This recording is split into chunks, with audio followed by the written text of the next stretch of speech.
What's up, everybody? This is the Uncanny Omar from Near Mint Condition, the home of collected editions. And I have a full house today of my friends, and really excited to get to fight and argue with each and every one of them. So I'm going to start, let them introduce themselves and tell you all a little bit about themselves. So to my right, you can breathe, Jess. You can breathe. Thank you. Take the mask off. They know who you are. Oh, my goodness. All right. To my right, Norwegian Assassin. Who are you, sir? Tell people about yourself. Yes, Lars Pearson, publisher and editor-in-chief of Mad Norwegian Press, also formerly of Wizard Magazine. And apparently we are here tonight to brawl over omnis. In fact, some of us are so scrappy, in rehearsals for this, some of us, and I won't name names, but it was really Peter and Jess, keep tearing their shirts off.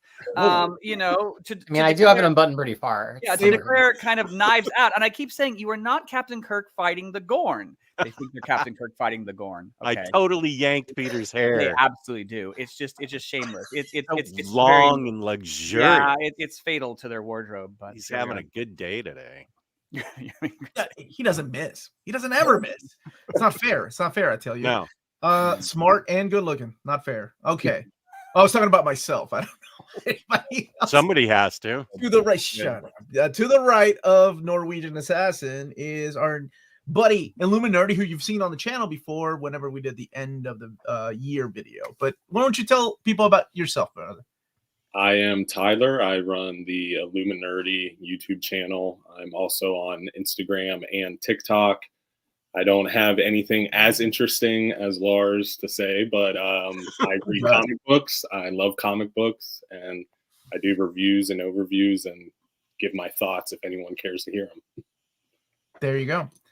None of us really have any kind of credentials like Lars. Actually, I don't have any proof Lars ever worked there. He said he was in a comic book panel. No, it's true. I don't know. It's true. You never saw me at Wizard. He could have killed a real Lars Pearson and absolutely some stranger that just wanted to get on the show, which I know. Hey, props to you. Lars Pearson's been lying dead in a ditch for about 20 years. Yeah, it's true. That's a little too descriptive. Yeah. Right down here is this guy. Who are you, guy? What up, buddy? I'm OmniDog from OmniDog's Vault. And I also have Instagram, OmniDogs_Vault, and a Discord. And I want to take a second to give a shout out to Illuminati's awesome wife.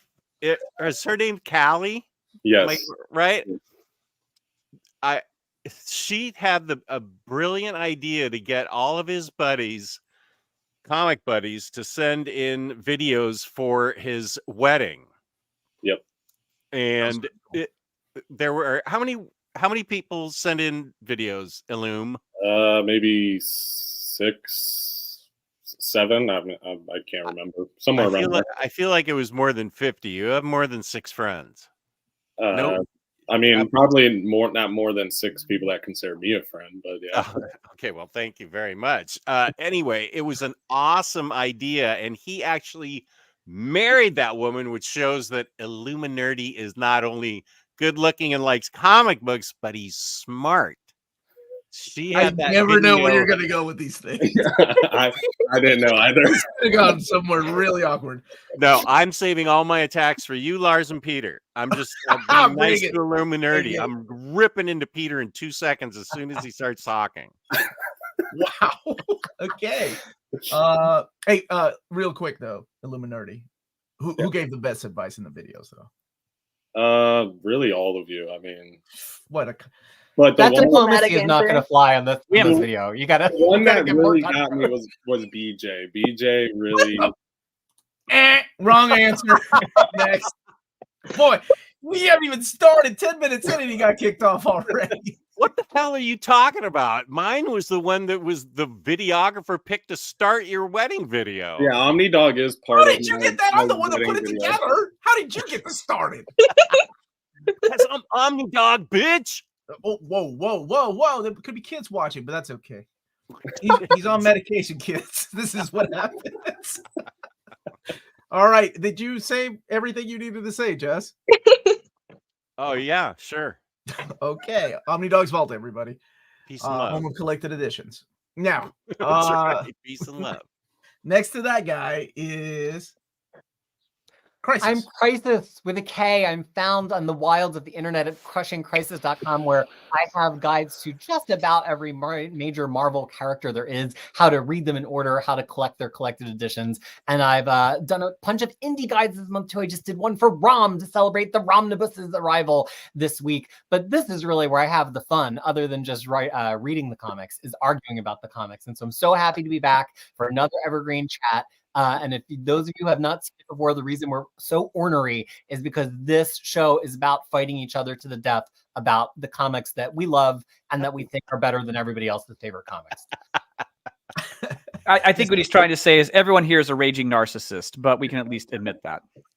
Jess has been trying to get into character. Every day, Jess is sending me messages like, am I tough enough? Am I ready? Am I ready, coach? Like, I feel like he's like in the mirror, punching himself in the face, trying to get hyped. Because he kind of got smoked in the last Evergreen He did get show. smoked. He got smoked so bad. He also did not come ready. He was like, No, I did not. I was so unprepared. Jess is ready to fight today. Oh yeah, he put some good ones. He put some good ones in here. As a matter of fact, everybody that not as good as mine, but they're still pretty good. I figured out the secret sauce finally. You watched my top 10 video, didn't you? I never have watched a minute of you. I only watch. I'm gonna steal your wife in March for my show. You're welcome to try. Daughters. March. I'm gonna have both Steal her for the daughters. show. Steal her for the show. Okay. Yeah. I didn't say that. Unfell, welcome to the party. How are you? Good. How are you? Look, you're already getting Oddball. flowers in the chat. I'm Oddball. I'm a cosplayer, and occasionally I come on here to talk comics. We always have a good time. Like Peter was saying, we fight to the death. It's great. I'm on Instagram, Facebook, TikTok, Twitter, all under Oddfell. And my YouTube also has toy and statue unboxings if you like this kind of thing. Freddie. Jess isn't even watching now. I believe that. And we are waiting for Curtis, but I think we can get started, right? Does he even omnibus? I know he epics. These books are too hard for him. He's not even here to defend himself. I love it. Poor guy. Hey, Mark. So thank you everybody for joining us. Reading level's much higher. Yeah. And Mary, how are you? Ooh, Mary M. Hi.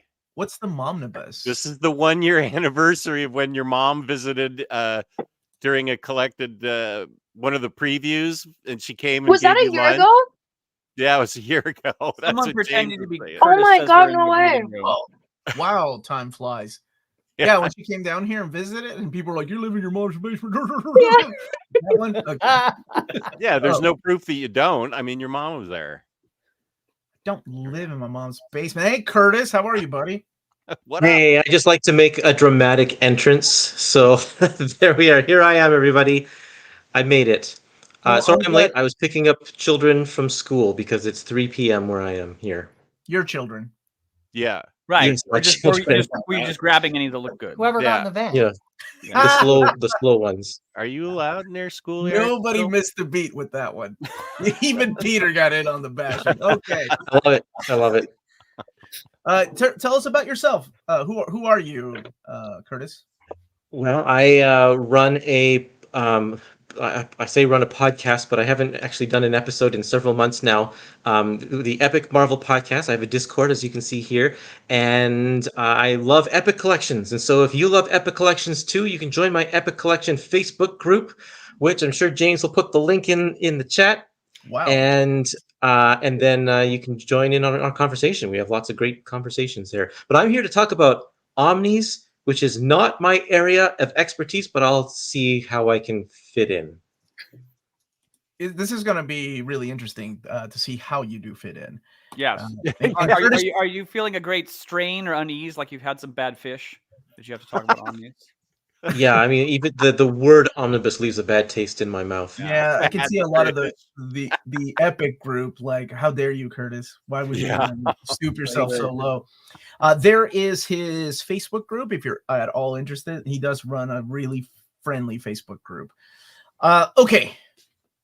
Peter, do you want to share, or do you want me to share? I don't know how many screens do you have? I think you should drive. You are an experienced driver. Okay, dokie. He's going to get pulled over for sure. Plus, then we won't lose the slides when you inevitably kick me off for insulting Art Adams. You're a monster. I've already kicked off one person, and it wasn't Curtis. That's because Art Curtis came in Adams. late. How dare you? Look Oh, at this. he hates Art Adams. I don't get it. I don't get it. Some people are broken inside.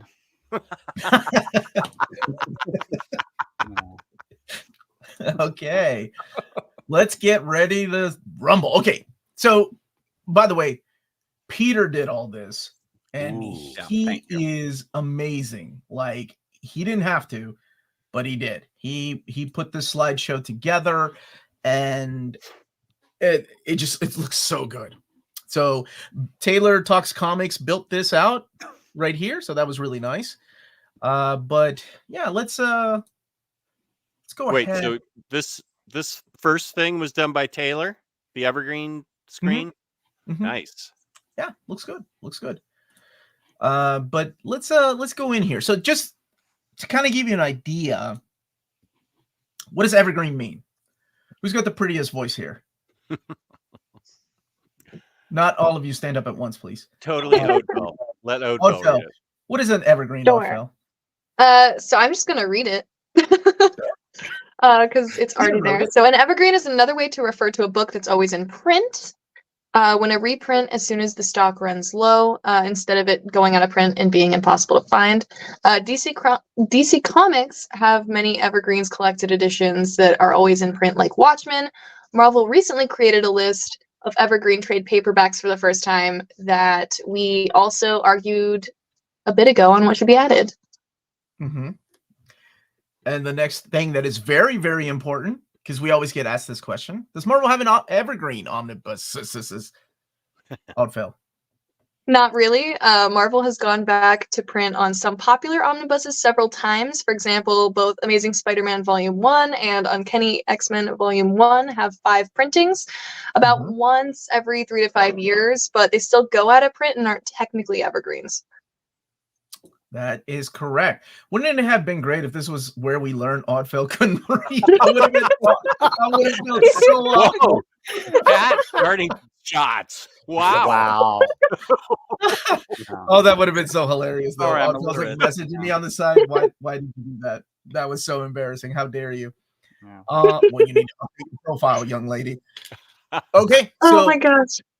To clarify, Marvel is not starting an Evergreen program. This is just something that we wanted to do for fun. Like we did the extended Marvel trade paperback Evergreen list. We did the DC trade paperback list, and we're going to do this and probably do a DC Omnibus list as well sometime. And Marvel Epics. And we're having a lot of fun doing this. And we can tell the chat's having a lot of fun joining in. So they always do stealth reprint. Not always. Just when they started with PRH, they did like 20 stealth reprints, but we haven't heard any since then. That's been a while back. I think he might be talking about most DC Omnis are Evergreen. Actually, I think that he's following up on that comment. Yeah. If it has the name Jeff Johns, but even that's not true because Hawkeye only had 1 printing. We're still waiting on another Hawkeye printing. So, well, then Diddy's probably still trying to sell a copy of it. Hawkeye's from not from DC. Hawkman. Okay, so and can't remember, do you know comics? Who are you talking to?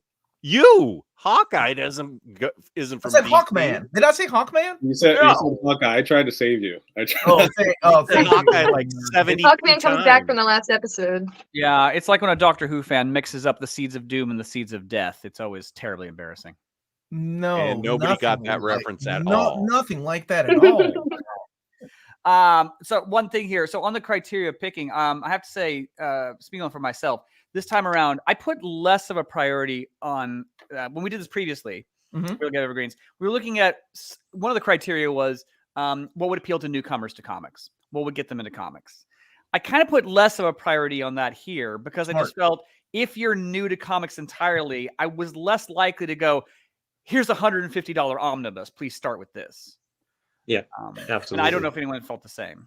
No, I hear you. I feel like an omnibus is like It's the book when somebody is like, oh, I'm really into comics. I've got a big long box full of comics, and I really want to read a classic run that's like start to finish great. That's the way that I was thinking about this. Like, it's not baby's first comic book. That's much more what the trade paperback list is about. Some of these are deep, not deep cuts, but deep reads. These are my desert island picks. I totally did for not. me, I went in. So it's a little unfair for me because I get to see every year what people want reprinted, right? So I have that. But what I did was just go with my gut, like what books I think would be a good seller for Marvel and should always stay in print because they're the ones that not only introduces people to these characters, but also are the ones that are just top sellers all the time. So this is going to be a really fun video because I think a lot of us came at this from that angle, right? We're no longer looking at an introductory, a place where people can go and start reading because we're not talking about $20 books. We're talking about $100 to $150 books. And this is mainly for collectors. I've been doing this for almost 8 years now. And only twice in that time have I had somebody actually comment going, hey, Omar, I've never read a single comic book in my life, but I've got lots of money and I want to spend it buying these big books. Twice that's happened. That you were supposed to keep that a secret. I told you. It's not you. Jeez. You know what's funny? I got an email like that from a reader this week. And what's really interesting about it is that they were in a comic shop. They saw an omnibus that like spoke to them. They bought it. And then when they wanted more comics, it was a complete mystery. And I think that was such an interesting take from somebody who's not deep in the scene like we are, where they're like, so I have this one omnibus. What do I do now? And I was like, oh, that's an interesting perspective on this that I don't think the seven of us very often think about. No, absolutely not. I mean, like, I'm sure they're out there, people that have never opened up a comic book and like, oh, I make lots of money. I'll be the first one to buy one of these big books for $150. This to me is like, oh, I've read comics. I see this a lot. I read comics in my youth and I'm coming back to comics. And this is really cool that they're collecting all these comics in one big book. This is awesome. Right. That's a big one. They're not brand new. They're returning. That's the angle that I go with, right? I would say I could see more with independent books, someone being like, oh, I really want to read this story and I just want to get this volume that has the entire story, shorter runs. I could see it happening a lot more with indie books because of that. Yeah. All right. So each person. Oh no, here, Peter, tell us the rules. You're really good at the rules. All right, fighters, here are the rules of our engagement tonight. Each one of us have picked 3 existing, nothing made up or fictional or wish listed Marvel omnibuses that should be evergreen if we have the ability to whisper in the ear of Marvel, which none of us do, not even Omar. Then the second thing is we cannot share or discuss them ahead of time. So even though we have been teasing each other, we have been threatening each other with violence, it's not over the actual picks. Nobody knows what each other picked before the next slide. And at the end, we're going to be cutthroat because there's 7 of us, 3 books each, potentially 21 if we don't repeat any, but we're only picking 10 at the end that have the official near mint condition stamp of approval to be Marvel's proposed Evergreen Omnibus list. I'm going to send this list over. Get ready to rumble. All right. GD, I choose Dazzler. Already, Warren. Hey, Warren, you said something really stupid the other day, which I know is like any day that ends in Y. But you weren't even on my show and I wanted to ban you. It was something about Cowboy Bebop, and it came back to me and I was like, there's no way Warren said something that stupid. He says a lot of stupid things, but not that stupid. And I can't remember who it was. I'm not going to tell you who ratted you out. Somebody else ratted you out. And I was like, ban him, even though he's not even watching me right now, but go ahead and ban him. Because that was just beyond stupid. This is glowing praise on your part. It's like, well, he's stupid, but not uber stupid. That's going too far. What did he say about Cowboy Bebop? Oh, I can't even repeat it. It's a sin. Prices. Oh, Get rid of him. With you? Okay, Peter. It's an alphabetical order. No special preference. Oh, yes, I noticed that too. Yeah, except for you. Okay, so here's my first one, which actually kind of goes against that big preamble we just had, but hear me out. Secret Wars, the original Secret Wars, the 12 issues of Secret Wars that caused me to buy the toys, that caused me to buy the comics, that led me to be the person with wonderful curly hair here sitting before you today. Here's the thing. This book gets a rep of just being totally toyetic, totally goofy. It's not. Have you reread it lately? It has one of the best Doctor Doom stories of all time. It has Magneto going from villain to hero in the pages of the book. It has the X-Men's first big encounter with the Avengers in the 80s. And it's just as readable and dense today as it was then. And it has terrific art throughout the book. It's a rather slim omnibus, but that just means it's going to battle against these rising, inflating prices that are taking omnibuses up to $150. And it's about to be one of the bases for the MCU in the next couple of years. I think this is a comic that has awesome repeatability. I think it's wild when people talk about it like it's just a toy advertisement. It's Marvel's Crisis of Infinite Earths, except for not boring. So that's why it should be one of, and this is from somebody named Crisis. I think this is a more fun book to read than Crisis on Infinite Earths. So that is my first book, and I'm going hard for it because I truly believe it should be an evergreen. That was a kidney punch there at the end. Yeah, how dare you? What do you even? Can I say something in support of this? No, I don't know. Are we in our stumping segment yet, Omar? Peter, he just talked about one book and everybody's ready to stop him. Peter, shouldn't you describe all three and then we'll do all three. Yep, do all three. Okay. So my second one is Astonishing X-Men. I, of course, had to recommend an X-Men book, and I have to recommend X-Men books to people all the time because I'm one of the top hits for X-Men reading order on the internet. And when I look at X-Men books, there are some other X-Men omnibuses that I am sure some of you have in your list that are bad picks, and I will explain why when we get there. This one is a great pick because it's an all-in-one book. It has a team that is incredibly recognizable from different media. It is all a single artist, not a cavalcade of different artists with very clashing styles, as the Grant Morrison run just before this has. And it's the X-Men exactly as you need to know them to appreciate X-Men comics. There's one arc about getting a cure. There's one arc about existing villains coming back to haunt them. There's one arc about how Professor Xavier's an asshole. And there's one arc about space. That's all you need to know to become an X-Men fan. And it's all in this one 25-issue book. Done. Next, this is controversial for me because I don't actually love this run. I've been accused that I make everything sound great. Me personally, Crisis, I don't like this book. But it is, again, all in run, and I think that we can say that it's probably the best Hulk story ever told in one complete story, right? Yes, there's the Peter David volumes. There's 4 of them. So are you going to ask somebody to put a $600 commitment to get those on their bookshelf? Al Ewing killed it in this. The Alex Ross covers are amazing. It takes Incredible Hulk, makes him into a monster, and then makes him something more than a monster. And it's totally satisfying. It has a beginning, a middle, and an end. It's epic. It's huge. It's immortal. And I really think that this is a book that Marvel should never stop printing. I kind of think it's weird that they made the trade paperback an evergreen when it's just one volume, and the first trade paperback doesn't really get you that far. But if we're talking about things that are evergreen, if there's a trade paperback that's evergreen, there should be an omnibus that's evergreen to help people step further into the run when they say, where is volume 2, 3, 4, 5, 6, which is the kind of email that I just got from a reader this week. So this is my 3. Doesn't mean they're my 3 favorite runs of all time, but they are the 3 books that Marvel should have 1, 2, and 3 at the top of their omnibus evergreen list.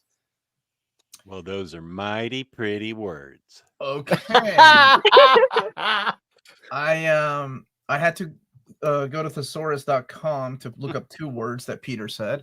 And okay, should we go on and then come back and tear everybody's how do you guys want to do this? We can circle back. We can sales pitch and then circle back. Yeah, okay, those now or 50 seconds later. Those were good pitches, Peter. Good pitches. Curtis, you're up, buddy. Okay, well, these are my 3 picks. I chose Tomb of Dracula Omnibus Volume 1 because I really think that Marvel should evergreen stuff that is not superheroes to show the variety of their output over the years. And I'm pretty sure that most of the selections in this group are going to be superheroes. And Tomb of Dracula is just an excellent book anyway. Like it's just fantastic writing from Marv Wolfman and just beautiful art from Gene Colan and Tom Palmer.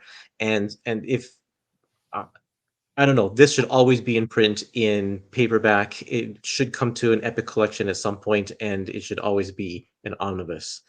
Tomb of Dracula. And my next pick is Fantastic Four Omnibus Volume 2. It's hard to pick of a numbered omnibus, if that's not a number one as an evergreen, because it's like, well, are you going to make number one evergreen, or is volume 2 going to be the only one that people can get forever? But this volume in particular is such an important part of the birth of the Marvel universe. So much happens in these issues contained in Fantastic Four Omnibus Volume 2. And so I think that it really, really should stay in print for anybody who is interested about the origins, or anyone who just loves fun action superhero stories. It's just great. I think this is the epic mentality kind of seeping out a little bit here with the volume 2 choice, but do go on. We'll come back to that. And then my last choice is very different from the other two. It's the omnibus of the Jeff Loeb and Tim Sale stories, the color stories: Daredevil Yellow, Spider-Man Blue, Hulk Gray, and Captain America White. I love all of these stories, and this team of Jeff Loeb and Tim Sale is just such an excellent, perfect matchup. And I really think that this one should stay in print because it's a standalone volume. It's got 4 great stories, and you don't need anything else from that.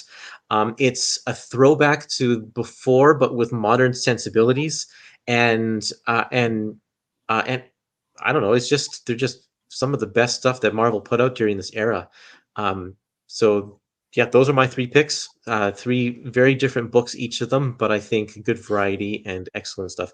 And, I had to really fight hard not to pick the ones that I picked for the trade evergreen stuff, because it's like I picked Runaways, and I picked Ultimate Spider-Man, and both of those I think should be evergreen as well, but I went with these 3 instead. Okay, interesting. I don't think that's fair that you got to mention 2 extra in there in your time allotted. That is cheating. Did. Lars is up next. Here I am. Okay, first of all, What the hell, Lars? What? Hey, no stomping until later. No stomping. Go ahead, Lars. Sorry about There that. was one book that I would bet you $100 that was on Lars's list, and I would just be out $100 right now. Only New Zealand dollars though. So. Which one was that? Miller Daredevil. Oh, I really thought Miller Daredevil too. But we only got 3 picks. wow. So, okay, explain yourself. Okay. Okay. So the Infinity Gauntlet, I mean, the bottom line is, that is the foundation of, the most successful Marvel movie ever. It is a cultural phenomenon. At this point, the Infinity Gauntlet is near as a household recognized name. It's an anchor of any collection. It is uber popular. It's one of their best selling, most renowned series ever. And some people are going to want to sit down and read the whole thing beginning to end. Incredible Hulk by Peter David. So going to what Peter was saying about, are we going to ask people to spend like $600 for omnis? No, we aren't. No, of course not. No, we're going to put this one out there. And then, it's like, if you would like more, there is more. If you would like to stop, you can stop. I picked this one because I was just trying to nail down of like some anchor text for the various characters. And for Hulk, Peter David's run is the definitive run. I mean, it just is. Immortal Hulk is having its moment. It's certainly doing well. Peter David's run is more influential and more beloved. It just is.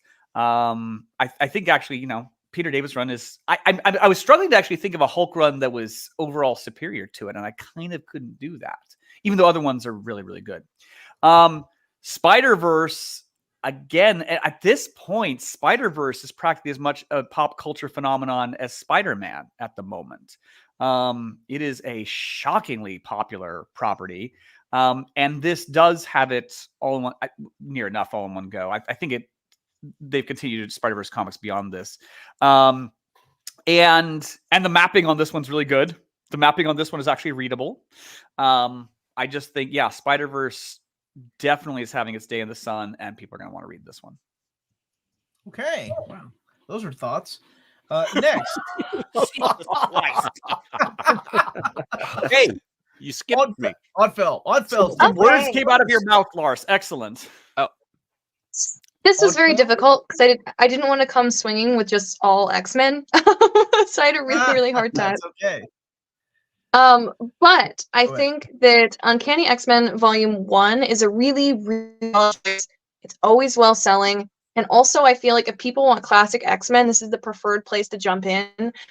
93 issues are okay, but it's really half that length and then reprints leading up to the giant size X-Men, so it's better collected in other formats, in my opinion. This starts with giant size in the beginning of Claremont's run and runs a very long time, and it also has bonuses in the end that don't come in the other formats, such as letter pages, that make this, I think, the preferred format to ingest this era of X-Men. A lot of my picks, I tried to pick not just runs I liked, but ones that I felt like omnibuses were the ultimate format to consume, and I feel like with this one, it really is the case. Hawkeye, again, I really liked this one as an evergreen for Marvel as a trade paperback. This collects it really well. I think it's a classic. I think it's a great starter book if someone wants a story that starts and ends and just has meat to it. And I mean, the Hawkeye show did really well. It has that MCU tie, and I don't know. I think this is a very solid book that always does well. And then lastly, we have the Phoenix Omnibus, and in my opinion, this is the definitive way to consume the Phoenix Saga. The trade paperback has about half the amount of issues in it. It starts with the issue that kicks off Dark Phoenix Saga and ends promptly at the end, where this one has an issue before, an issue after, a handful of issues before that set up the concept of Phoenix. And then it's also got a Bizarre Adventures, What If Phoenix Had Lived, and a couple other bits and bobs. And I feel like if you got this omnibus paired with the Phoenix Rising trade paperback, that's really all you need to understand the Phoenix Saga. Yeah. Okay. We'll come back. Omni Dog. I swear, I just thought, does Jess have a wig on? Is Jess? Yeah. Dude, I thought he did. Wigometry? No, I saw that and thought, I don't know what's happening, but it's disturbing. I just unboxed a Phoenix figure and it's still right here. All right, Jess, explain yourself. What is this? I will indeed. New X-Men is my choice for an X-Men book, X-Men, because, excuse me, I went into my LCS when I started my omnibus collecting and said I wanted to get into X-Men. And Steve from Third Eye Comics in Annapolis, which is a great comic shop, said this is the book you should read. Yeah, Tyler knows. This is the book you should read. And excuse me, I took it home, was immediately enraptured, of course, by this is where my crush on Emma Frost started. The writing on her is sharp as a needle, and she is one of many reasons this book shines. Frank Quitely's Emma Frost is what you were crushing on? Did I say quietly? Oh, he's just relax, pal. I'm talking right now. On here. Go ahead. I'm talking right now. All right, go ahead. Yeah, actually, I like Frank Quitely's art, so just relax. I enjoyed the storyline. I thought that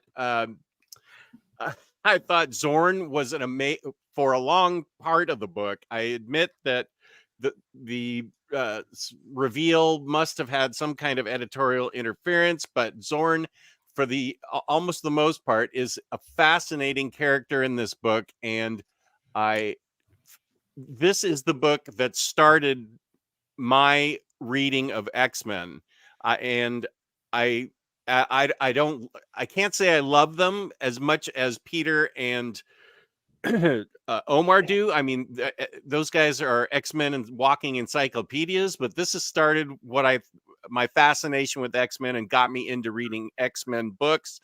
Peter's going to reorganize my X-Men collection next Tuesday live because it's such a mess, and you'll see how many X-Men books I really have. Block out like 8 hours of your time? Yeah. Because I don't know if you know what you're in for. Yeah. Omar's seen it. Yeah. Then Silver Surfer by Dan Slott and Mike Allred. This is one of my all-time favorite books. It's also new reader friendly if you want to go that way. It's a one and done. I feel like everybody, I've only seen one episode of Doctor Who, so I don't know. Everybody says this is Doctor Who in space. The writing on this is incredibly imaginative, heartfelt. and it is in epic scope of taking Silver Surfer takes his girlfriend on an epic journey through the stars, and we see just how exciting the universe can be. It is a beautiful love story. It's a tragic love story. I cried at the end. I'm not afraid to say, unlike Omar, that I cried. I cry all the time. Oh, that's right. Okay, I cried like Omar, but okay, no, I'm not going to go there. I'll put it in the chat. Okay. And the writing is beautiful and brilliant, but Mike Allred's art, he takes what the writer gives him and brings it to life. And I don't know that I would have enjoyed this book as much without Mike Allred's art. I fully admit I am an incredible fanboy of Mike Allred, but his art in this book, much like in Superman Space Age, takes the concept and it makes an emotional impact on you because of how beautiful and fluid and incredible the art is, with his amazing wife Laura Allred doing especially in Silver Surfer, where Laura Allred's coloring really, really shines, and you can see why she's one of the industry's best, if not the best, colorists, because the colors in this book almost outshine everything else. How beautiful and brilliant it is. 1 minute, please. Yes, thank you. Black Cat by Jed MacKay. This is, I consider this, I love this book. I love this book so much. I stump for it all the time on my show. It was one of my books of the year last year. And before that, I made videos on the trade paperbacks, how this needs to be made into an omnibus. This is easy for somebody to get into. I didn't use that as my thought process just because I liked it. But all you need to know is Black Cat's cat burglar, and you're off to the races. Jed MacKay does an incredible job of showing that Black Cat is playing chess while the rest of the people are playing checkers. She has adventure after adventure where she is going in and stealing things for a purpose in the first 3/4 of the book, for a major purpose. Shut up, Wheeze. Who the hell are you?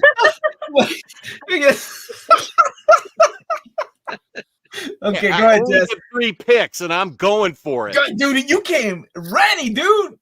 You came ready. You were like, you winged it the last time. You were like, I got speeches today. Okay, Jess, I see you. Jess fired for Peter. I ain't got time for Jess. Jess can't afford me. All right, go ahead, Jess. Keep going, baby.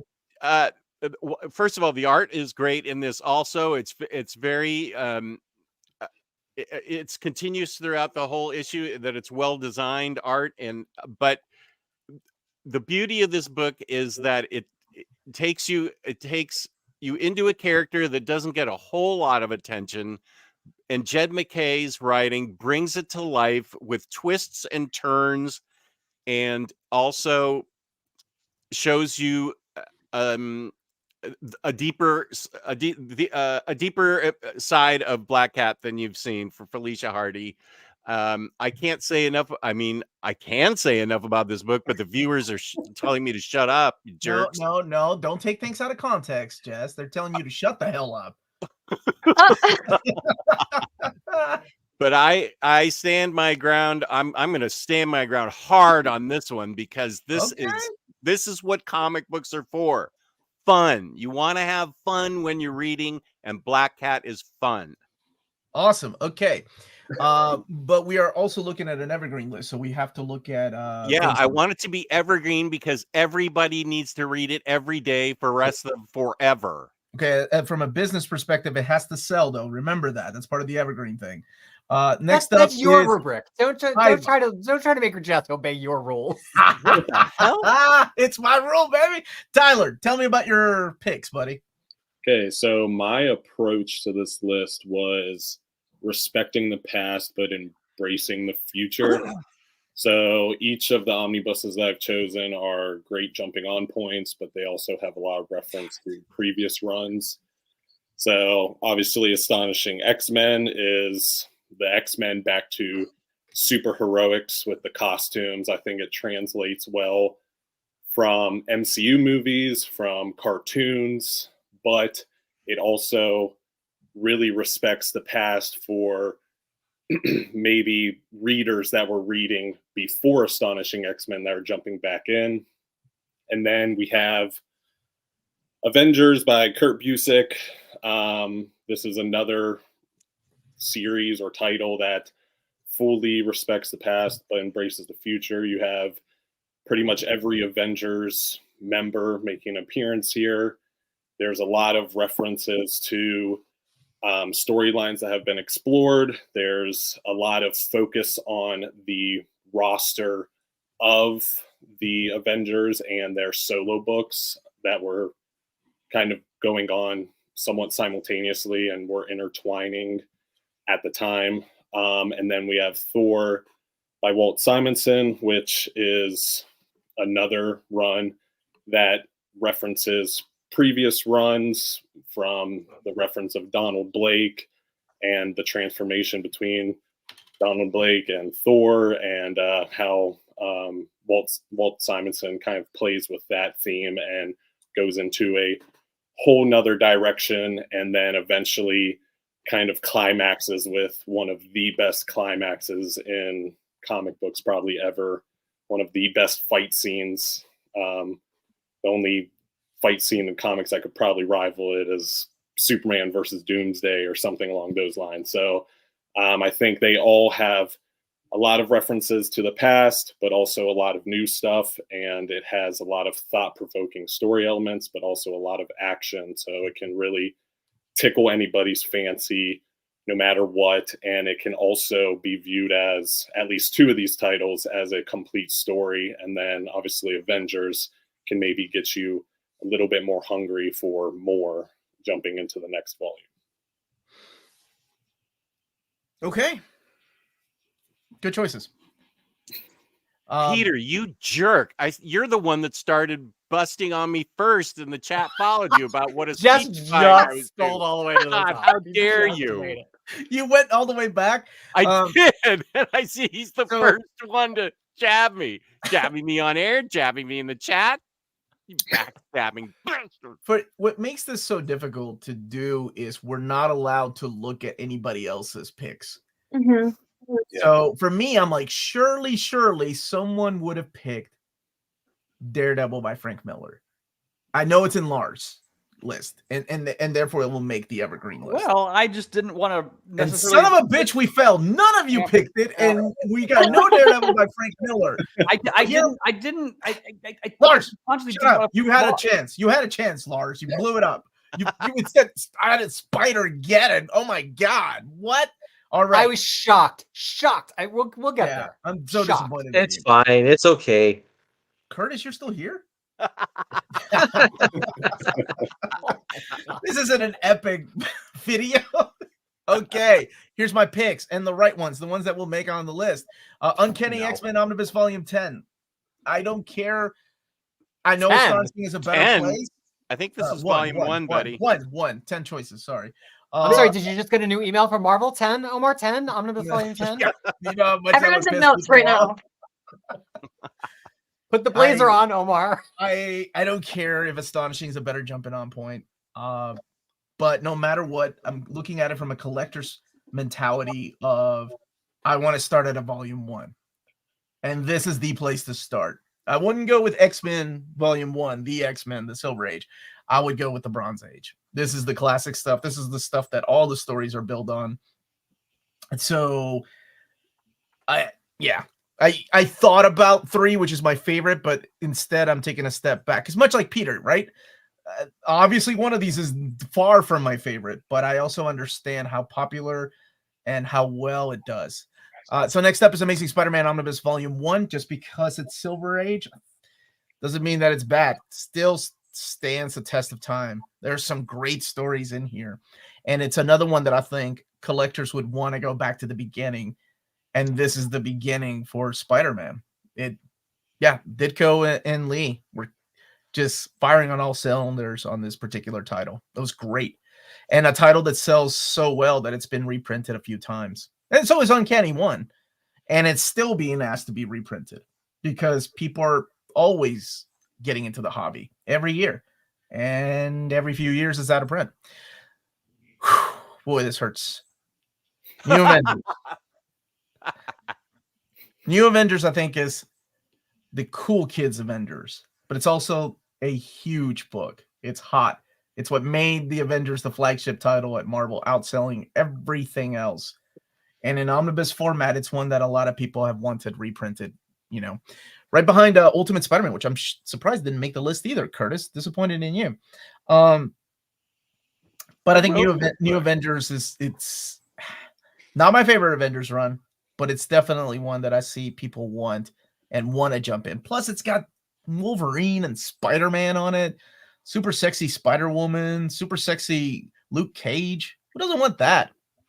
So those are my picks for Evergreen. Who wrote that book? Brian Michael Bendis wrote it. David Finch, Steve McNiven, Mike Deodato Jr. are the artists on the first 3 story arcs. Yeah. And we know that Bendis is your favorite writer. So I did not say that. Do not take this out of context. Okay, let's go, Peter. We go back to you. Let's talk about these things. Oh boy. now I reap what I've sown. Yeah, let's go. All right.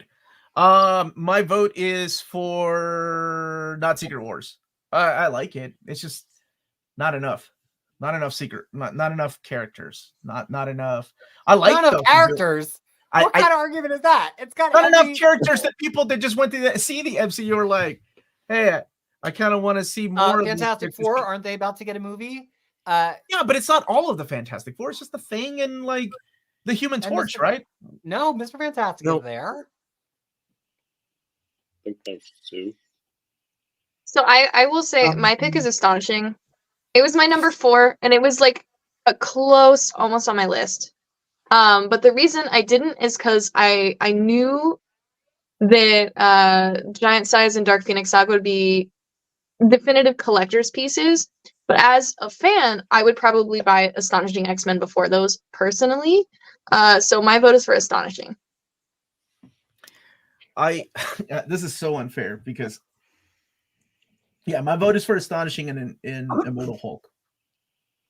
Astonishing, just because it's a great modern run of X-Men reintroducing you to the characters, and it goes so well with my Uncanny Volume 1.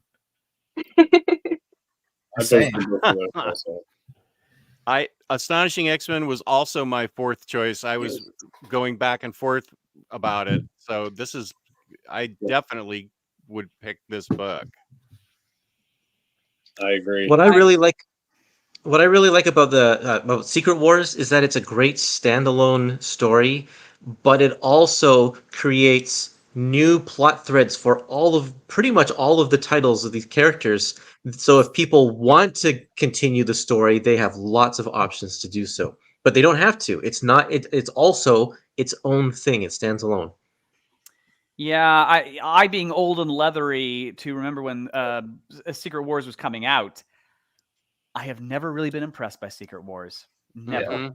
And I don't agree with the assessment that, well, it was just there to sell toys. I don't think that's necessarily true either. But the bottom line is that it is just persistently mediocre. It's not great artwork. Great artwork. Yeah, well, yeah, Mike Zeck is always good. It's not like I rate it like a 2 out of 10 or think it's absolutely dreadful. It's not. I just find it persistently uninspiring. You do have a whole bunch of characters together at an uninspiring locale, and kind of uninspiring things happen, and it's never impressed me. Ever from day one. So I wouldn't vote for that one. It's not the event I would pick for an Evergreen. No. Secret Wars is a book that I'd give to someone I hate. Whoa! Okay. I wouldn't go Okay. that far, It's not a bad book at all. It's actually really good. It's Hmm. just if I'm buying an omnibus, I want an omnibus, right? I don't want what is this? Like it's got 12 issues collected in there, plus the weird issues. like just a few pages of the other like appearances of the Secret Wars thing where all the characters jumped into the Secret Wars battle world. No. But my vote is for Astonishing and Immortal Hulk. I feel like Immortal Hulk is a really good choice for the character of the Hulk. It's a big that says omnibus to me. That's a freaking that will freaking break your foot if it falls on you. I think How's Astonishing. the binding on that sucker? I've not seen one in person. It's good. That one was printed at the Mega Print. I've had no issues with it. Astonishing X-Men and Immortal also just kind of stand on their own 2 feet. Like I feel like as long as you know the X-Men and you know the Hulk, you can read those. While obviously Secret Wars involves way more characters, and you probably need to be a little more well versed before diving in. Even though they don't act like themselves at all, but still. Oh my gosh. I will vote for Immortal Hulk, even though I had a Hulk pick too, because I realized here's the thing. I realized I blundered. I should have picked Peter David Volume 2, which has Dale Keown art and is therefore more bulletproof, and that's my fault. But that one's got Tim McFarlane artwork in it. Well, that's the thing. It does. I mean, yeah, you're right. Volume 1 does have McFarlane. It's got Ground Zero, doesn't it? Yeah, Ground Zero's in there. Yes. Where is that in Volume 2? Well, it's right. No, that's in No, Volume Ground 1. Zero's in Volume 1. It's got the McFarlane art. Okay. Yeah. Okay. Yeah. I'm just gonna very quickly mention I am gonna have a hard time voting for something with Joss Whedon on it and just quietly back away. Not because I don't think this book is good. I think this book is pretty great. But if we're limited to 10, surely we can find 10 bulletproof picks without a problematic creator. Surely it can be done. So, but that's just me. Well, I think this goes back to our talk about problematic creators whenever we talked about we talked Evergreen Marvel trades. We kind of have to, from a business perspective, they're going to print these books because it was a team thing, right? No matter what. And if people have an issue with a creator, then they are more than, make the choice of not buying it, right? Support what you like, support the creators you like, of course.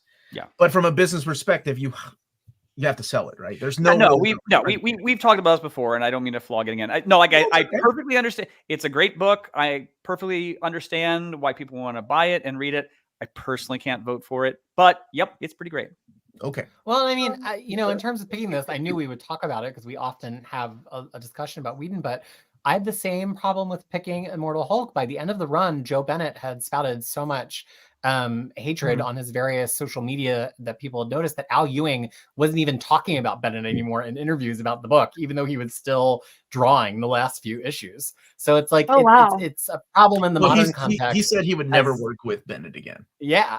So, and yet there it is. And I think that, I think as people who love this medium and want to promote the best stories that are going to get the people the most hooked, sometimes we have to think about, is there a way to elevate this book by talking about the quality that's within the book instead of the person without the book? Yeah. So, I thought long and hard about that with putting Immortal Hulk on the list for the same reason. But I also think it's probably the best Hulk story you can hand to somebody. So I made my choice. It's good choices, though. Omni Dog, what do you think about Peter's list? Well, I told you about the first book. I love Astonishing X-Men. That was the book I think you said you're going to buy it for Omar for his birthday. Is that what I remember you saying? Which one? Secret Wars. No, I'm getting him a rug that'll tie up the room. Hey, Nathan, how are you, buddy? Enough foreplay. Get to the Muppets or droids. Not going to happen, buddy. Not going to happen. All right. Astonishing X-Men was the next book I read after New X-Men and got me even deeper into X-Men. So I can't argue with that. As I said, that was number 4 on my list, and it made me love X-Men even more. And I also have no issue whatsoever with Immortal Hulk unless it bumps something off my list. And I hate it. It's gonna happen, buddy. It's gonna bump a couple things on your list, but I'm just gonna give you the heads up. Okay, we'll come back to this. So far, Astonishing and Immortal Hulk is what we think. Curtis, your list is choices here. Out of yours, the only one I think I would make evergreen is that Loeb and Cell. That's a really good choice. Yes, it is. It's a really good choice. Yeah. Tomb of Dracula, I'm just gonna go ahead and say no. There's no way. No, like, I was gonna say my Why? vote Why is Tomb not? of Say, why Dracula. not? I love Yeah, it. I was love gonna it. say Go ahead, Oldfeld. Say your piece. Tomb of Dracula is not only a classic, but I feel like a lot of Marvel horror gets slept on, and I think that it is its own niche market and deserves to get some limelight. And we've got almost completely superhero-based comics on this list. So if one of those 10 could be Marvel horror, I think this is the one out of all the Marvel horror I would put there. I actually agree. Tomb of Dracula is my number 5 pick, and somebody else has my number 4 pick. It's I think, again, these are not for brand new readers. We're not trying to sell them on the concept that Marvel has done a Dracula comic book. This is somebody who's walking into a store saying, I want to spend $100 on something really satisfying. And Marvel, it's absolutely satisfying. Curtis was right on the money. It's utterly beautiful. Cullen is at his top, and it's got some hero stuff in it, but it's just a really, really good book. Probably a better book than a lot of our other really good picks, which are also really good books. I am inclined to say that it should be on the list, personally. No, right. no, Tomb of Dracula, guys. No. Yeah. Have you never? You obviously haven't read Tomb of Dracula. I Omar. obviously have, sir. And I No, have you obviously. Yeah. You need to go back and read it again. Yeah. You obviously It were was like so holding good. the book upside down or something. I really like it, but we are talking about the top 10 Marvel Evergreen. We Yeah. don't even have a Yeah. goddamn ultimate book in the list, and we're going to throw in Tomb of Dracula? Yeah. Tomb of Dracula is better than the Ultimates. I say no. Oh no! I say Oh no, sir! Oh no! That Oh, is my God. take that back. Woo, Take go him back off to the Canada. air. That is a ridiculous No, statement. No, my God. Okay, we'll come back. Okay, so Oddfell and Peter are for Tomb of Dracula as well as Kurt. Lars, you're the oldest one here. How dare you? What do you think about the list? How dare you? Although entertainingly, a couple years ago, I was in the presence of some, younger people with poor judgment who somehow this thing came out that they thought that I was old enough to remember the advent of television, and I had to go, no, that predates me. But I agree with Omar. I think that the Loeb and Sale one is great because I think Loeb and Sale together are just absolutely terrific and absolutely knocked out. I think Tim Sale's art is just continually stunning, and these are great stories. I don't think Tomb of Dracula has aged as well as people think it has. It just hasn't. I mean, if you want to pick another Marvel horror one, sure, I'm absolutely behind that. I have actually tried to read this extensively, and I just can't get there with it. It's fine, but I just can't. I feel sufficiently ungripped. And also Fantastic Four. How did nobody wind up picking John Byrne Fantastic Four Omnibus? It's a little bit of a slow burn. Hey, I can make fun of myself. You can't. It is, but it's a knockout compared to this stuff. I mean, compared to this, to Yes. the Coming of Galactus. Oh, Yep. wow. Yep. We're I gonna don't have know some words. I mean, it's Well, good. it's It's one of my favorite runs. You're right. It is. Yeah, It's the up weird thing about Byrne is that you read it and so much of the art is astonishing. You realize that so much of it is a love letter to Lee and Kirby. I mean, in a way, he's taken what Lee and Kirby has done, but he's done it better, frankly. So I don't yeah, know, how that one didn't wind up on our list, I'm a little surprised. I would struggle to vote for Fantastic Four, but struggle. This one. But Loeb and Sale's great. Yeah. Okay. I'm on the fence with FF, but definitely the Loeb, blue, gray, and white. But we need to take out Tomb of Dracula. Tyler, Omni Dog. Tomb goes. Its heart. Tomb goes. All right, put a stake through the heart. There you go, Curtis. It's out of there. Brutal. Sorry, buddy. Wow. Yeah, we're rough, man. We're rough. Like, Fantastic Four, Fantastic Four. I'm on the fence about because I really like the stories in here. Can we return to FF at any point? Like, yeah, we can come back. Yeah, because I'm kind of I agree. Colors Omnibus is solid. Yeah, it just is the case that a lot of creators are foundational. I'm not taking anything away from Lee and Kirby. I think Lee and Kirby did tremendous work, but there have been so many Fantastic Four creators who frankly I think did Fantastic Four better. This is what makes the list so hard because we're only allowed to pick 3. Yeah, exactly. And if nobody else picks the other 7 I wanted, then damn it. So here's the becomes a jump that I'll problem. make for Fantastic Four Volume 2. There's a lot of tremendous Fantastic Four runs. It's a fun book. A lot of those runs require multiple books to fully appreciate. I mean, I very much thought about putting Hickman on here, and the first Hickman book ends at a great spot, but it's still a 2-book story. The great part about Lee and Kirby Fantastic Four is at most it's 2-3 issue kind of arcs and a lot of one-offs, and they're powerful and they're foundational, not just to the Fantastic Four, but to the whole Marvel universe. Doesn't this one, in addition to Galactus, have Black Panther in it as well? Yeah, Curtis? and Inhumans as well. Yeah, Yeah, and Inhumans, yeah. It's like a Rosetta Stone of greatest hits. I think Stan Lee and Jack Kirby Marvel ideas. This I is think the- of all the volume 2s, Yeah. this is the volume 2 that absolutely could sell on its own because it's just so powerful. It's one of those that also introduce a multi-issue storyline, like the aspect of like it continues into the next story. You gotta go and buy the next issue to find out how Johnny Storm ended up in college. I think it's okay to recognize that for a lot of people, again, Jack Kirby, one of the greatest comic creators of all time, absolutely. I think it is a struggle for people who were not there at the time. It just did. And I include myself in that. I read a lot of Kirby. I respect it. I think he's, just a creative dynamo. I don't particularly enjoy it. I think a lot of people are like me on that. I agree with that. Me too. All right, we'll come back to this list. Good picks, Curtis. I I'm a agree Tomb with of the color Dracula one. guy. You take it back. How dare you? No How way. is it that Lars' pick has the newest run out of What? all of us? And Where's Daredevil by Frank Miller? Lars? Let me tell you something. I didn't realize I got into reputation as being some sort of, Daredevil Frank Miller minion or supplicant. No, but you do have a reputation for being there at the advent of television. So I expect older runs from you than newer runs. And I don't know.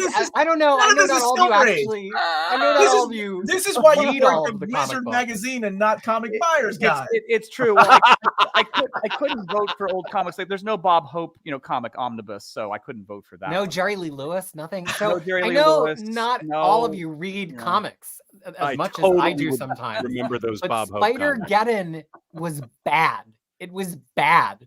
Don't give somebody a book with Spider-Geddon in it. I didn't That's think a it was debt. all That's that. awful. Why would you tell them to spend money on that? It was bad. Well, if nothing else, because this is the readable Spider-Verse one. You can't give them the previous Spider-Verse volume. The mapping is dreadful.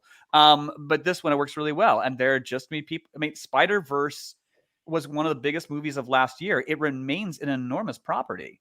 And there's going to be people who want to read it beginning to end. And here they can. No. You know what? No, I'm going to stop you, Lars. No. Okay. I like Spider. I actually like Spider-Verse. And I like Spider-Geddon. It's a fun book. But we get one chance at doing a top 10 or a 10, only 10 list, right? Sure. And much like Tomb of Dracula, God bless, I can't believe I'm comparing the two. No, I don't see that at all. It doesn't belong. It doesn't belong on the list. If we're talking about, look, I'm gonna let you keep Infinity Gauntlet, okay? Stay with me. Well, that's very kind of you. Actually, Infinity Gauntlet is the event that I think should I'm be. not done coming for Lars yet. No. Oh no, okay, go ahead. Infinity Gauntlet, this is another book that you don't need an omnibus of. The tie-ins for this book are bullshit. It's No, but the tie-ins make you go trade and paperback. get other books, though. That's the key. But It's people like still want to read them. They I'm didn't sorry, even they do. They didn't even let the good titles tie in with it this time around because they didn't even know it was going to be a successful strategy. It's all C-list. No, but Yeah, Peter, but the point of the other titles are to kind of get you to buy the other titles. That's the beauty of a shared universe, right? Like you're reading about Doctor Strange, so you're like, hey, I kind of dig this guy. Hey, he had his own ongoing comic. Oh my God, it's collected in omnibus format. See what I mean? That's kind of like the trick to the Infinity Gauntlet. Curtis, don't you make a face. Ain't nobody talking to you, Curtis.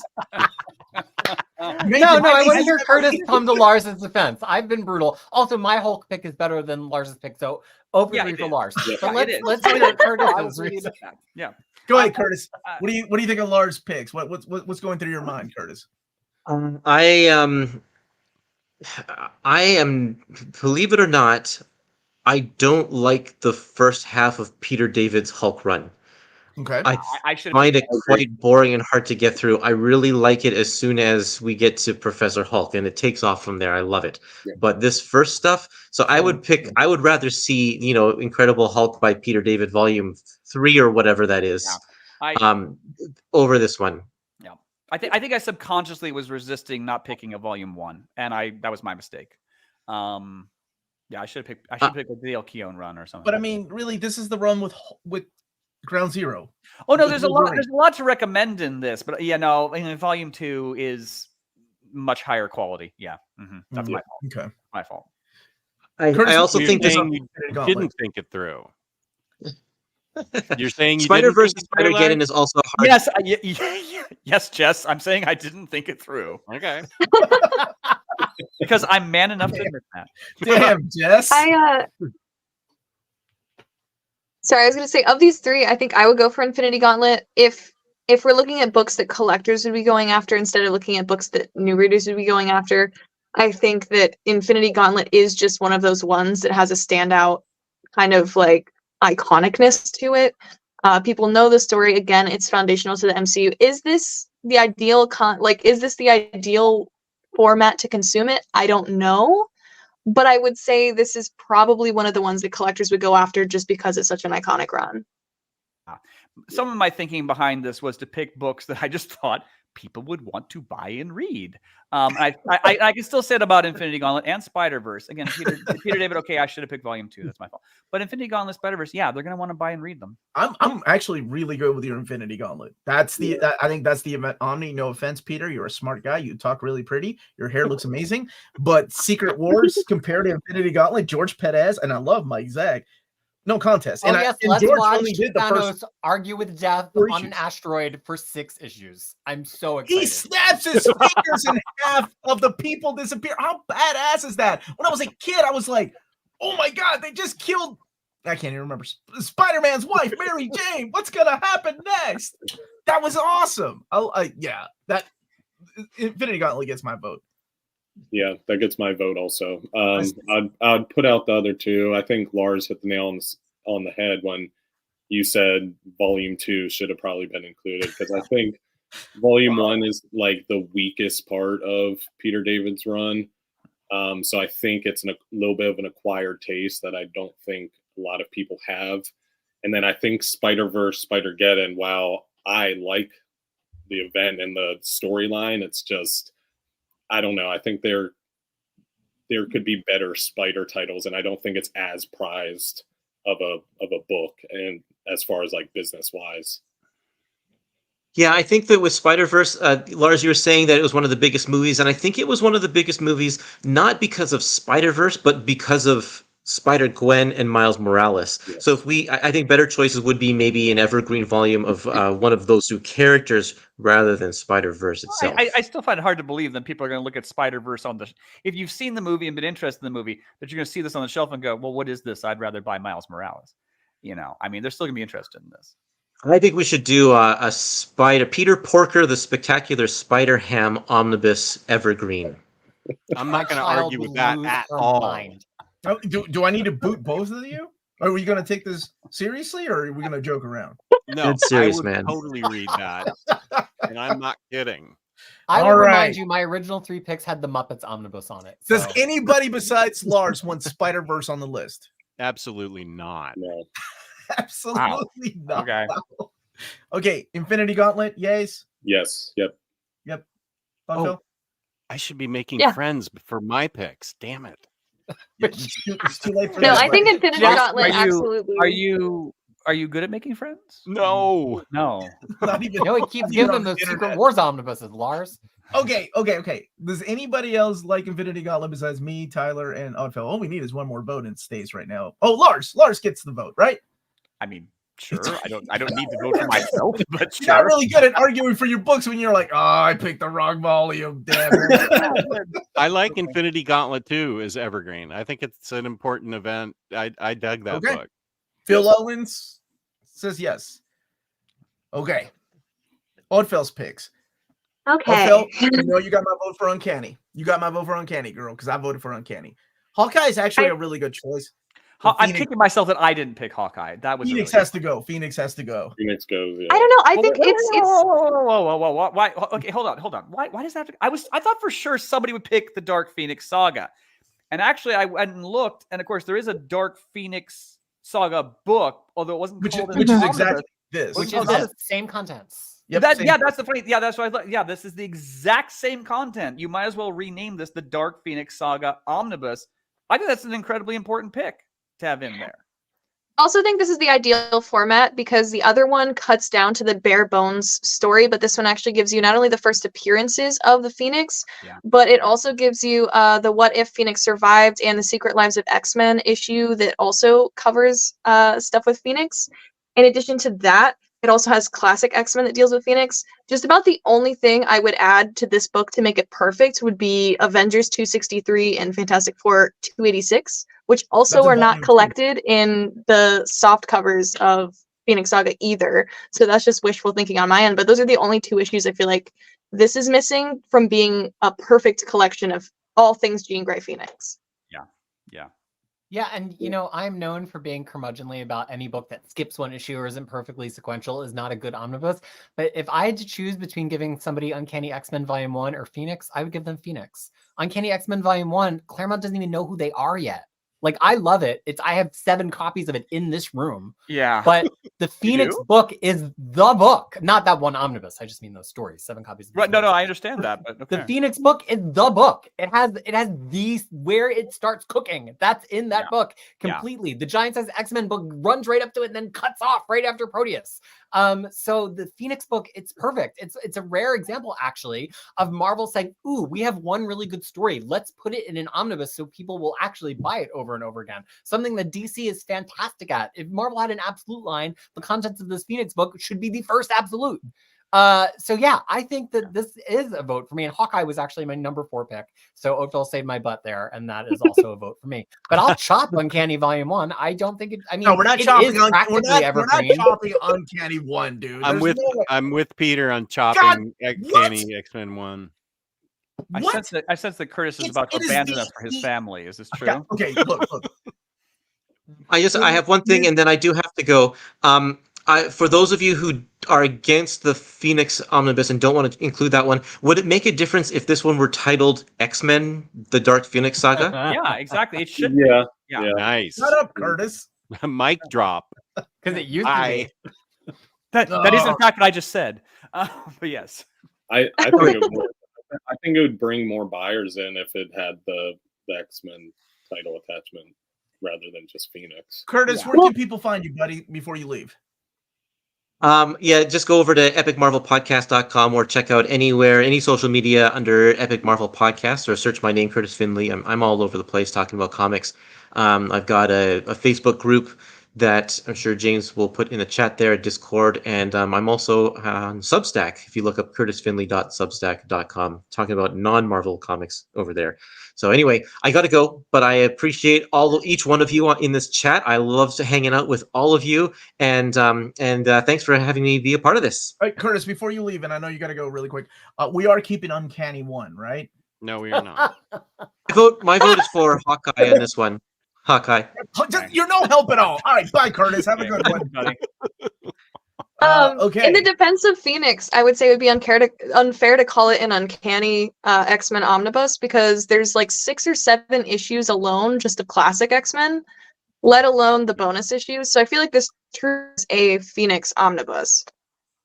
But again, if you call it Dark Phoenix Saga Omnibus, I mean, it's as good as. No, why are we still talking about Phoenix? How is Phoenix still here and not gone, guys? No. I think a giant size, I will say, like, my favorite entry point to X-Men is probably Astonishing, and I said that earlier with Crisis's picks, but I will say Uncanny X-Men Omnibus Volume 1 is probably one of the top-selling, most sought-after collector's pieces as far as omnibus sales. As much as I love Dave Cockrum, I think the correct entry point there is not Dave Cockrum Claremont. I think it's John Byrne. Yeah, but John Byrne yeah. starts at 108, and this I goes know. all the Yes. way to Yes. 120. I know. Well, so what? I mean, I know, but that is 20 the correct issues of entry point. Byrne. Yeah, but that is the correct entry point. I think because as Peter's pointed out, I think those early issues they're innovative, but they're underbaked. Yeah. I mean, they just are. And so I think you can start with John Byrne and not have missed very much. It's okay. I was on your side, Omar, about getting rid of Phoenix, but I think Peter kind of convinced me because this What? is No. God, okay, it is the X-Men. Let chaos reign. we're not. There's no So way. I Listen. think I might go with. No, Oddfell, what the hell have you done? But I If think I keep all think three, I keep all Uncanny three. is That's like- all I'm saying. You're not going to keep Well, up. there's Yeah. a lot of overlap. We should probably pick one of the other X-Men book here, but my vote Yeah, would be for Uncanny Phoenix and Valley. Hawkeye. I can't. Okay, so right now, all three of these are in. No. No. I No, think there's a huge overlap here. I would vote for Phoenix. let me just say something else. Uncanny X-Men was voted by 2 people on this stream. It gives it a better chance than freaking Phoenix, Hawkeye, whatever. It could stay. I don't even like that book, but I realized that it would sell good. Well, let's see if we've got 10 picks, Omar. I mean, we'll let's see if the knives have got to come out. I cannot believe I'm gonna argue for Uncanny One, one of the best-selling omnis of all time. What? God, where's my blood pressure? I didn't think about sales at all. I thought about. Yeah, you what went with your readers- heart, and you actually chose some good titles, except for New X-Men. No, God, no, get that out of there. What? Okay. Silver Surfer can No. stay, and Black Cat. Yeah, God damn That's- you! that's a- Sh- that's what? a good book. That's Okay, a good thank choice. you. I like it. It probably is a good book, but Uh-oh. Whoa! You haven't even read it yet? What are you doing on this broadcast? What the hell? no, This is one of the best books of last year. I'm saying that regardless of quality, it's Black Cat. That's I the was gonna whole say point. That's that- how- Well, yeah, but neither would I have picked Howard the Duck. I mean, No. you know, Whoa. This Yeah. is the book that put Jed McKay on the map because could he be, brought Black Cat and made her such an interesting character. Now he's writing all the main big books at Marvel because he's such a good writer. This is what they gave him, and he elevated Black Cat much higher than you, the non-reader, know her as.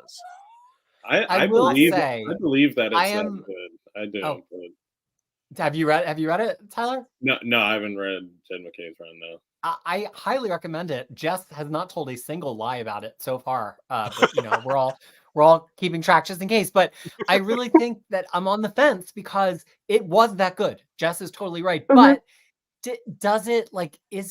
does she have the appeal? If there's going to just be 10 omnis on the shelf at a local comic store, but I go back to the other side of the fence. This art team was incredible. I love Michael Dowling on everything he's ever drawn. Travel Foreman is always like a crazy psychedelic trip. Perry Perez doing great work, and CF Villa. The art team is incredible. The writing is incredible. The story is one big, compelling, funny story. If this was a fair fight and we didn't have to think about character popularity at all, this would be the easiest vote in the whole show. But there's other aspects to consider too. Thank you, Nathan. This one, yeah. If we're gonna This- get rid of Uncanny One and keep Black Cat, I'm gonna lose it. I'm gonna lose it. I would have to say, And we have I actually like Black Cat. I think it's a good choice, but it's tough if we're talking about 10.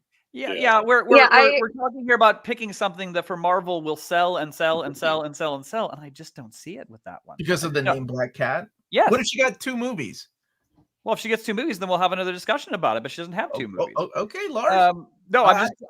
I No, caught I'm that sorry. tone. I caught that tone. No, I don't know what you want from me, except like, yes, if the situation completely changes. I want you to vote for Uncanny One, you bastard. I will vote for New X-Men and I will vote for Silver Surfer. I will not vote for New X-Men, but Silver Surfer, yes. It's a beautiful story. And I think it's one that so many people wanted it back to print that it came back.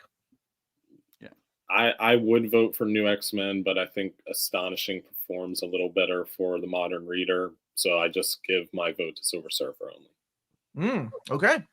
I would say almost the same thing. Like I know it's my own bias, but I really do not like the new X-Men personally, so I have a hard time justifying it when we have Astonishing X-Men right there. But I will say I think Silver Surfer and Black Cat are both great choices. So my vote would be for those. Depending on how many we can keep, I would like Black Cat to make it. Hmm. I don't know how I many we're up absolutely to vote already. Silver Surfer. Well, okay, Black Cat isn't a C-list character. She's like a C-list character. I'll give you, she's a C. I say like D C. character. Yeah. And she hasn't had a elevates her to movie. A. She hasn't had a movie. Not a lot of people know who she is. I understand where this is coming from. She is in the games. Yeah.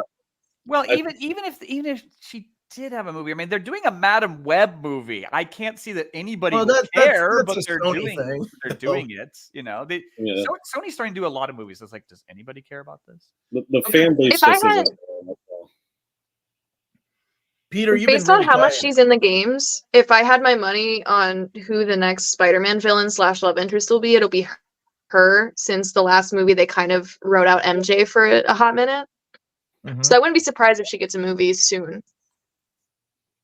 Yeah, I can see that. All right, Peter. I think Jess cheated a little bit by putting Silver Surfer on the list because he knew we unanimously picked Silver Surfer on the did. Trade Evergreen It's a show. good book, though. Oh, I forgot that. Because sure. We know the confused act. It's an act. It's like the Prestige with the old magician who's always carrying the giant fishbowl between his legs and his whole life is an act. It's like that. I know your ways. So I know that you put it on here because you know we already love this one. And you know what? That's fine. Manipulate me. I love it. So yeah, he can have my vote for Silver Surfer. And the other thing is I actually think it's like if you're gonna have new X-Men, you have to have Astonishing. I think they complement each other so well, and they are in a conversation with each other so well about what it means to be heroes and X-Men that I'm not gonna fight anybody to put new X-Men on there. I just think if you're going to have new X-Men, you have to have Astonishing.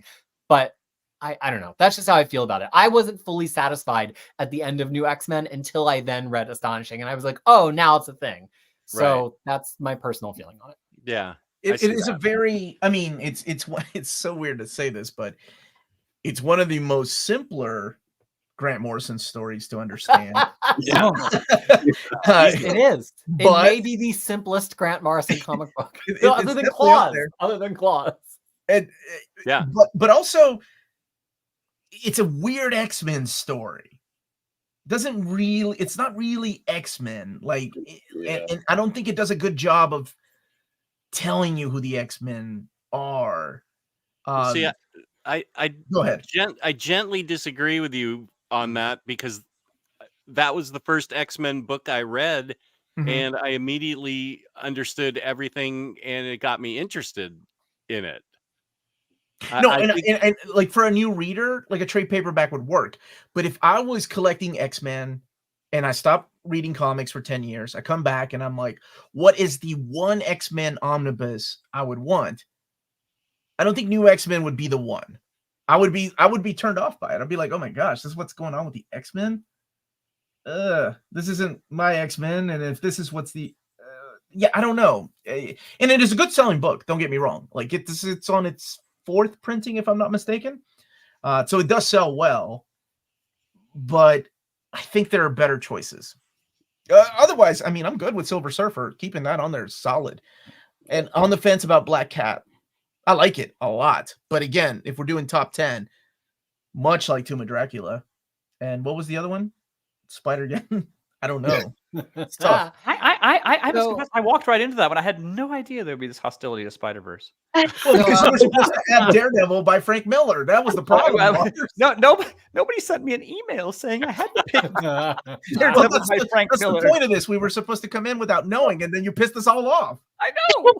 We thought we knew you, Lars. We thought we knew. Yeah, we don't know you at speaking all. of people that I don't know, this is my first time on a stream with Tyler Illuminary, and I got to see these a few minutes ahead of everybody else because I had to put the slides together. Tyler's picks, if Tyler has the 1 3 for 3 list, how can you Yeah. argue? I will argue with 3 one for 3. purely out of self-preservation, but Tyler schooled us. Like, this is how you pick 3 evergreen titles. Don't say Mic that. drop at the I- end. Who's gonna argue? Come on, try. All right, the only argument I have, and it was because it was my pick too, was Avengers by Busiek and Perez. I love that book. It's my favorite Avengers run. I knew you were gonna say that. Yeah. And that is the only one I have problems with because in my head I took it out of my picks. You're just because I jealous. thought Jealousy there- is a killer in this profession, Omar. yeah, I know.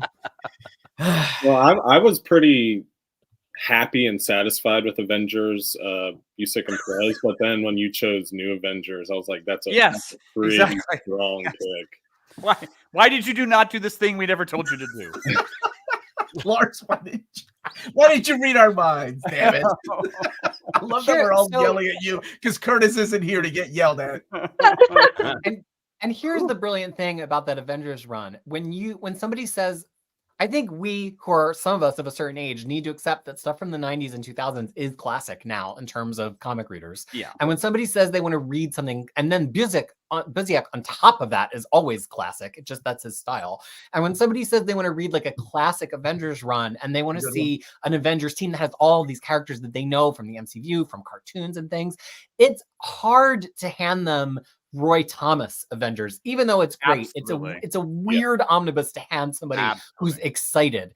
And New Avengers also weird because New Avengers has its own like What weird the flavor. dude? Why are you tearing into me? No. I'm not saying yet. it shouldn't be on the pick. I'm just saying, like, if somebody's just saying, like, give me a book that's gonna feel like Age of Ultron, like the movie. I want that vibe of Avengers. Give me something classic. That's what this is. Is it a little slow at points? Maybe. Is it like a little bit like the old guard? Yes, that's the point. It's a great. It's Busiek writing Avengers as they could have easily been in the 60s or 70s or 80s or 90s, and that's why it belongs here. I disagree. I love this book. I think it's phenomenal. But if I had to choose, obviously I went with New Avengers. I can't believe I went with New Avengers, but that's just what I went with because of what you just said. If somebody were to come in, had read comics as a kid, and then left and came back and was like, okay, show me what the Avengers are like now, I would be like, holy crap, Wolverine is on the Avengers? Finally. Spider-Man, hell yes. Beautiful artwork by David Finch, and I mean, it's no comparison to George Perez or Alan Davis, who actually does some of this run too. I think it's a stronger lineup, even though it's unfair because this has everybody, including 2 new Warriors, Justice and Firestar, and I'm still choosing New Avengers. I think Bendis's New Avengers is a lot. It's a lot better, reader friendly, if you will. Yeah. Than this. I almost went with this, but I was like, damn it, Bendis. And so that's why this is the only one I have problems with. Thor is I'm so glad somebody picked Thor. Thank God. I was getting worried, much like Daredevil by Frank Miller, that nobody would pick it. But Thor is a good run. It starts off with Beta Ray Bill. This is when they start getting away from the whole Donald Blake thing. So to kind of make it a little bit easier, right? To read. We still have the thous and the what I like to call the flea market Shakespearean speech through here, but it's not as tough to read as like some of the early Silver Age stuff. And Astonishing has had my vote just because it pairs up with my Uncanny one. Which isn't gonna make it. Oh, I don't. Okay, really? This is honestly a 3 for 3. Yeah, I probably would pick this Avengers over New Avengers just because well, where's Curtis? Where is Curtis? Isn't there a heady amount of people who do not like Bendis's New Avengers run? I mean, it's not. I'm not sure it's beloved, whereas this I think is beloved. I think it's pretty well received as Bendis. Maybe. I mean, I don't know. Wait, what's beloved? New Avengers. I think that the Avengers by Busiek and Perez is beloved, kind of more universally beloved in a way that New Avengers, whatever its virtues, isn't. No. I think so. Here's the thing. I think you're right. Busiek's Avengers is beloved by people like me and you. People younger than us love New Avengers twice as much as we love Busiek's and Perez's Avengers. I mean, I'm serious. These are great choices. Great choices. I think where I'm torn is like, and I know these are my own picks, so I should be vouching for them, but I'm torn between Avengers by Busiek and New Avengers because, like Peter said, Avengers by Busiek is a slow burn, but it really does build up all of those characters and lay a lot of foundation before you get to like the big parts of the story. But I think New Avengers really hits the ground running with like Disassembled and then going into the Prison Break or Jailbreak, and you really go straight into the good stuff where there's no like foundation. It's just gets you right into it right away. Yeah, I guess just my perception is New Avengers is a lot more polarizing than this one. I'm going to tell you something from behind the scenes, and I know this is unfair, but to kind of give you an idea, my video for announcing the New Avengers reprint got a lot more views and likes than my video announcing the reprint of Avengers by Busick and Perez. Well, that Now, it could be that the old generation like me and you are having a hard time finding a like button on our phones without maximizing the right? Was Or there not also, even I don't know, was there also more pent-up demand at that point? I mean, As the second oldest person on this stream, I am going to say I would prefer New Avengers as much as I love Avengers by Busiek and Perez. I enjoyed New Avengers even more, and so I have absolutely zero problem with Astonishing because it's a great book. But I do like New Avengers. I'm going to get crushed on this, but I struggled with Thor by Walt Simonson. What was the struggling part, Jess? This breaks my heart. The these and thous and the secondhand Shakespeare stuff. The flea market Shakespeare's you struggled with? Man. Because it was everything that I didn't like about Silver Age Thor. I thought that I mean the invention of the interesting characters in it is really good, but I had trouble getting interested in it because I felt like it continued in like the same syntax and vocabulary from the Silver Age. Yeah, I would have to agree. I agree. But again, Jess, you are the second oldest person here because, as you know, I'm so old. My family got a television purely to watch the coronation of Queen Elizabeth II. You know, I don't. I actually believe that. So, okay. So all of these are maybe right now. Illuminati is winning so far. You might get a no prize by the end. Which goes with my picks. Yeah, it's a great transition because there's going to be no prize for your picks, Omar. Oh, you can go to hell here. Okay. So I stand by my statement that Uncanny is essential. It is the book that's been reprinted probably more than any book. So therefore, automatically should go into the Evergreen list. If you're going to keep a book, as a matter of fact, I'm going to go ahead and say this. Uncanny One should be if we only had one book to Evergreen at Marvel Comics, it should be Uncanny One. Because no matter who comes into wanting to read X-Men, Uncanny One is the book they ask for. Oh, when is it going to come necessarily? Well, I'm giving facts. I'm just giving facts, guys. Well, I'm not making an opinion. I'm just saying, it's not an opinion. It's me reading the comments of all these people that are like, I'm the type of collector that likes to start at the beginning, but I don't want the Silver Age stuff.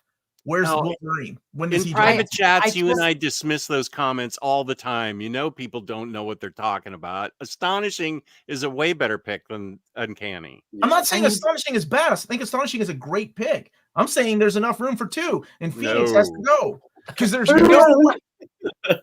I'd rather see Phoenix. I'd rather see Phoenix stay than Uncanny. Are you kidding? Are you kidding me, Jess? I was with you on Black Cat. You know what? I'm taking Black Cat off. Yeah, me too. Come on. Chip us out. I think it's because even though Phoenix, even though the name is unfortunate, you know, it should be called the Dark Phoenix Saga. I think I just remember the dark days of, you know, back when television was being invented. That you know, my grandfather and I. He took me around to malls in Wisconsin purely so that I could find a shelf copy of the Dark Phoenix Saga. I wanted to read the Dark Phoenix Saga. And, you know, starting at the very beginning of the new X-Men was of less importance to me than starting with the Dark Phoenix Saga.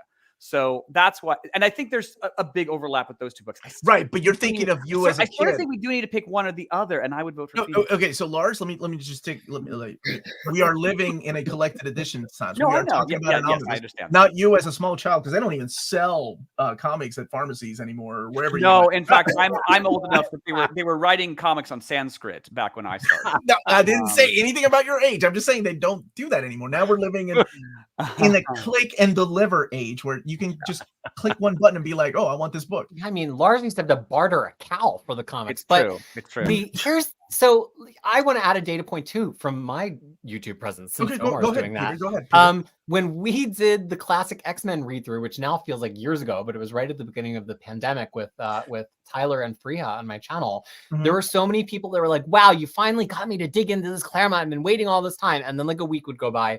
And then the next comment would be like, I just can't read all this narrative, these captions. They're killing me. When does the fun start? And I was like, well, and then, I get hype about they fight Magneto in a volcano. And then they think they're all dead. And then they go to the Savage Land. And people just don't like super tune into it right away.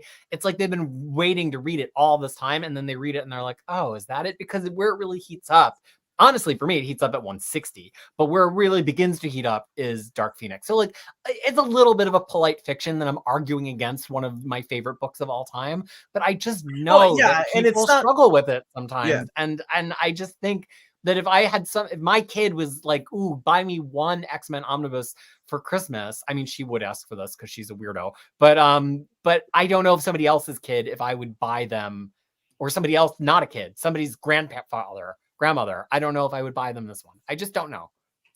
So I feel like, as boring as some people may find it, this is just one of these,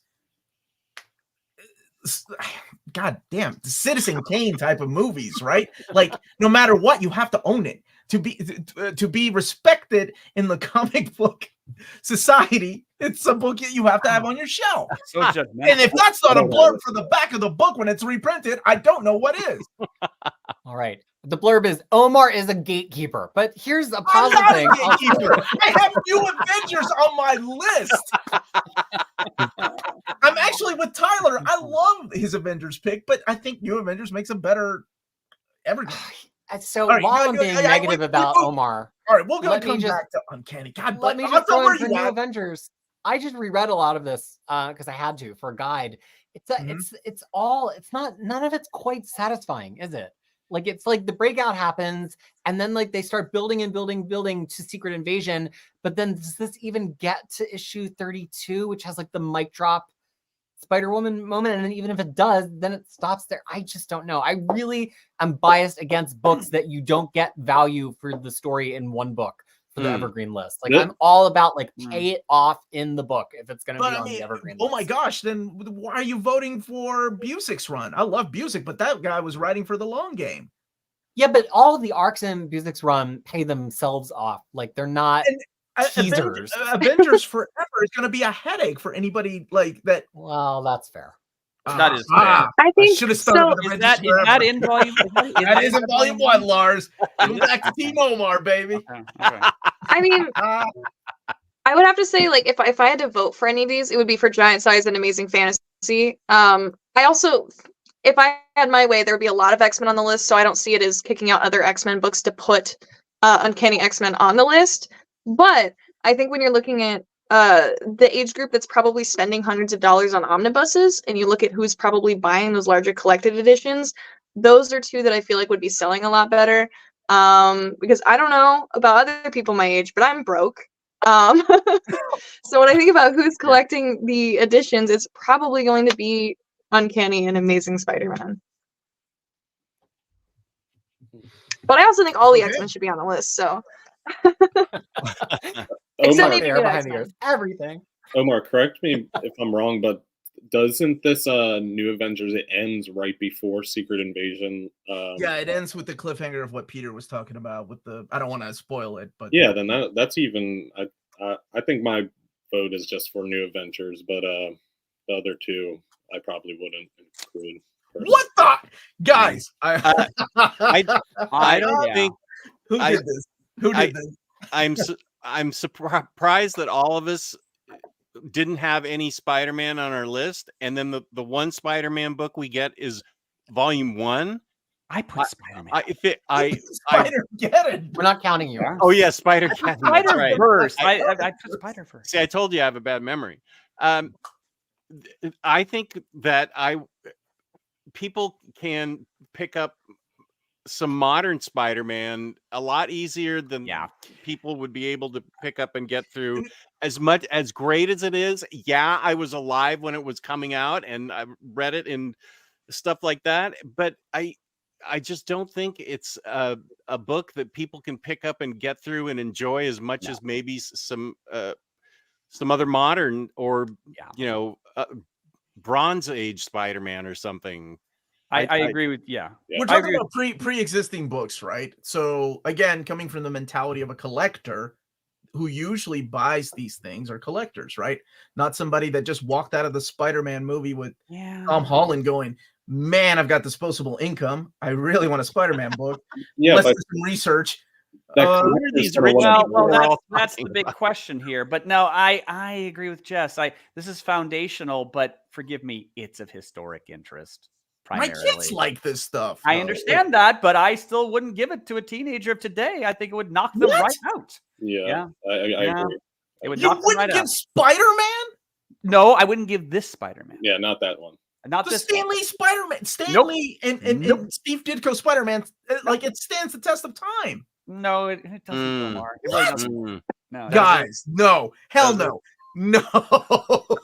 Guys, are you fucking with me right now? I feel like this is like, did you guys talk behind like my back and saw my list and like, hey, you want to get Omar to snap? Let's go ahead and I did uncanny. Okay. Well, think of it this way. I am taking such flack because I didn't pick Frank Miller Daredevil. I'm not taking flack because I didn't pick Daredevil, volume 1. Right? Because Frank Miller did Daredevil a hell of a lot better than the early people who created Daredevil, as foundational as they are. Spider-Man's kind of the same way. We can respect everything Lee, and Ditko did, but later people did it a lot better and a lot more readable. And Lars is right. Lars is right. Going back to your point of collectors, Omar, I think people are collecting probably titles that they read and loved when they were collecting singles, like if they're returning to the game. And I don't think this is like anybody's top Spider-Man run that they're going to want to recollect. I need Curtis here. I need somebody to make some sense. Or I need Peter. I need Peter to wake up. Peter, talk to me. So here's the thing. As much as everybody complains about Silver Age comics being slow and having too much narration and not being good for modern readers, I really think that the one that breaks the mold is Amazing Spider-Man Volume 1, because it's teenage Spider-Man, but in the Silver Age. Like that people think of the Silver Age stuff as when comics were all like stodgy and boring sometimes, some people. But this is actually showing us the true origin of why we keep seeing Peter again and again and again and again in teenager and school settings. And it's that origin that they know from those movies, no matter what age of collector it is. So like, did I expect you to pick Ultimate Spider-Man 1 so I could talk shit about Bagley again? Yes. But since you picked this one, I mean, it's Amazing Spider-Man Omnibus Volume 1. Even though Fantastic Four was the first Silver Age title officially for Marvel, this we all know that this cover is what made Marvel what it is now. It's all about this. Yeah. So yeah, I do think this has to be evergreen. It's the definition of an evergreen Marvel omnibus. Thank you. So we're keeping all three in mind, is what you're saying? No, I never said that. No. It's a good try, Omar. Let's see how many of the 10 have you filled in so far, Omar? How many have we endorsed? Yeah, where are we at? How's actually? it going? What's the count? I haven't done crap, man. Was I supposed to be doing 18? Are we down to 18? Freaking hold out on, about hold you guys on. I'll get turning started. on me. Give me a second. All right, let's go ahead and pick our 10. God bless America. This is Smash that completely like button, everybody. This is completely what I was expecting, which was Omar backed into a corner fighting tooth and nail. Like, how did that happen? I picked the most obvious choices. Like what? It's like he's got a chair and a whip. He's fighting off the lion. You're gonna have Black Bolt and Spider-Geddon and Phoenix Omnibuses every. What? You guys are fired. Like, step into my office. You guys are fired. Oh, Phoenix is staying. No. Oh man. Stan Lee and Jack Kirby and Steve Ditko right now are going, what the hell are those people talking about right now? Oh, you think they're subscribers to your channel? Damn Wow. right they are. I actually respect Right. the Silver Age, you jackass. Oh man. Okay. Peter, Yes, my friend. can you behind the scenes move things around? Already happening, sir. My dude. Okay. Out of Christ. Or no, I'm sorry. We're starting. Yeah, we're starting with you, Peter. I think. Okay. Immortal. Yes. Astonishing X-Men. Yeah. Those get my votes. Same. Lars. I'll vote for Immortal. Yeah. Okay. I will begrudgingly accept my defeat on Secret Wars, but you're all wrong. I'm sorry. Infinity Gauntlet was a better choice. Omni Dog. Out of these. Astonishing and Hulk. Okay. Tyler. X-Men Hulk. Okay. Oddfell. X-Men and Hulk. That's two from Peter. No love for Secret Wars. Mm-mm. Okay. Two so far. Curtis's picks. I'm a big fan of that Jeff Loeb and Tim Sale color. Sure. And honestly, Fantastic Four is a solid choice. I like that choice for an evergreen. But those are Curtis obviously likes all three. What about you, Peter? Out of these three, Fantastic Four. okay. Lars, I will vote for Loeb and Sale. okay. Omni Dog. I also will vote for Loeb and Sale. Are we actually counting the votes, or are we just saying? Oh yeah, Peter's behind the scenes. Peter, He's you are got it, counting. he's got it. Fine. Okay. Okay. Oddfell. I'm sorry, Tyler. Colors Omnibus. Which one? The Colors Omnibus. color one. Okay. Loeb and Sale one. And Oddfell? I was in Dracula. Oh my god. Okay. There had to be somebody. Peter, was that enough for FF to get in? No, but it was. Oh enough my for god, colors are to get you in. serious? What is wrong More with people you didn't say people? FF. I was What the is only one wrong who said with it. you people? Oh, yeah, we're gonna come back. There's still a chance. I was on the fence. Lars picks. Okay, I think I should be allowed to retroact. I think you all have staged a write-in campaign for Daredevil by Frank Miller. And because you all feel so strongly and so passionately about it, I think it's a write-in vote, and I should be allowed. I think I should be allowed to replace it with Yes. Daredevil by Frank Miller. Yes, let's Okay, go ahead because and you let him do all that, agree Peter, on that one. and then we all vote against it.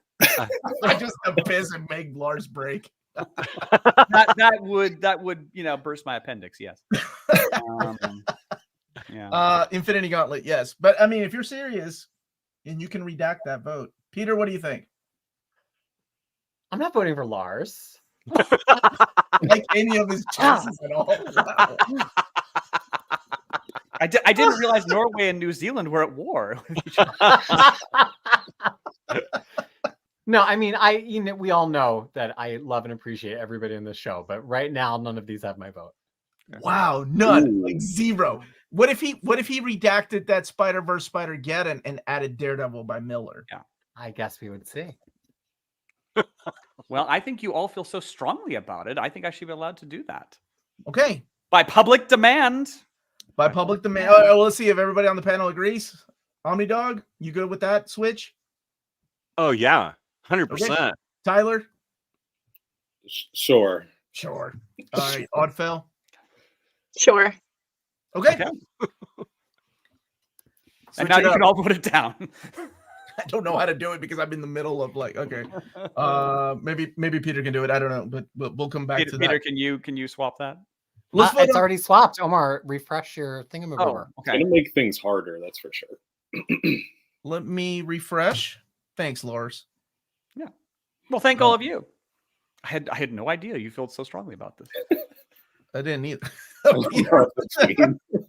Okay, wait a second. What happened here? All right, sure. I think maybe subconsciously I overlooked because I only picked 3. I just didn't want to retread old Can't water. even move it. Okay, there we go. Okay, so Daredevil gets okay. Who's voting for Infinity Gauntlet? What? I like Infinity Gauntlet. I think it's a good Okay. choice. Okay. That's 2, 3.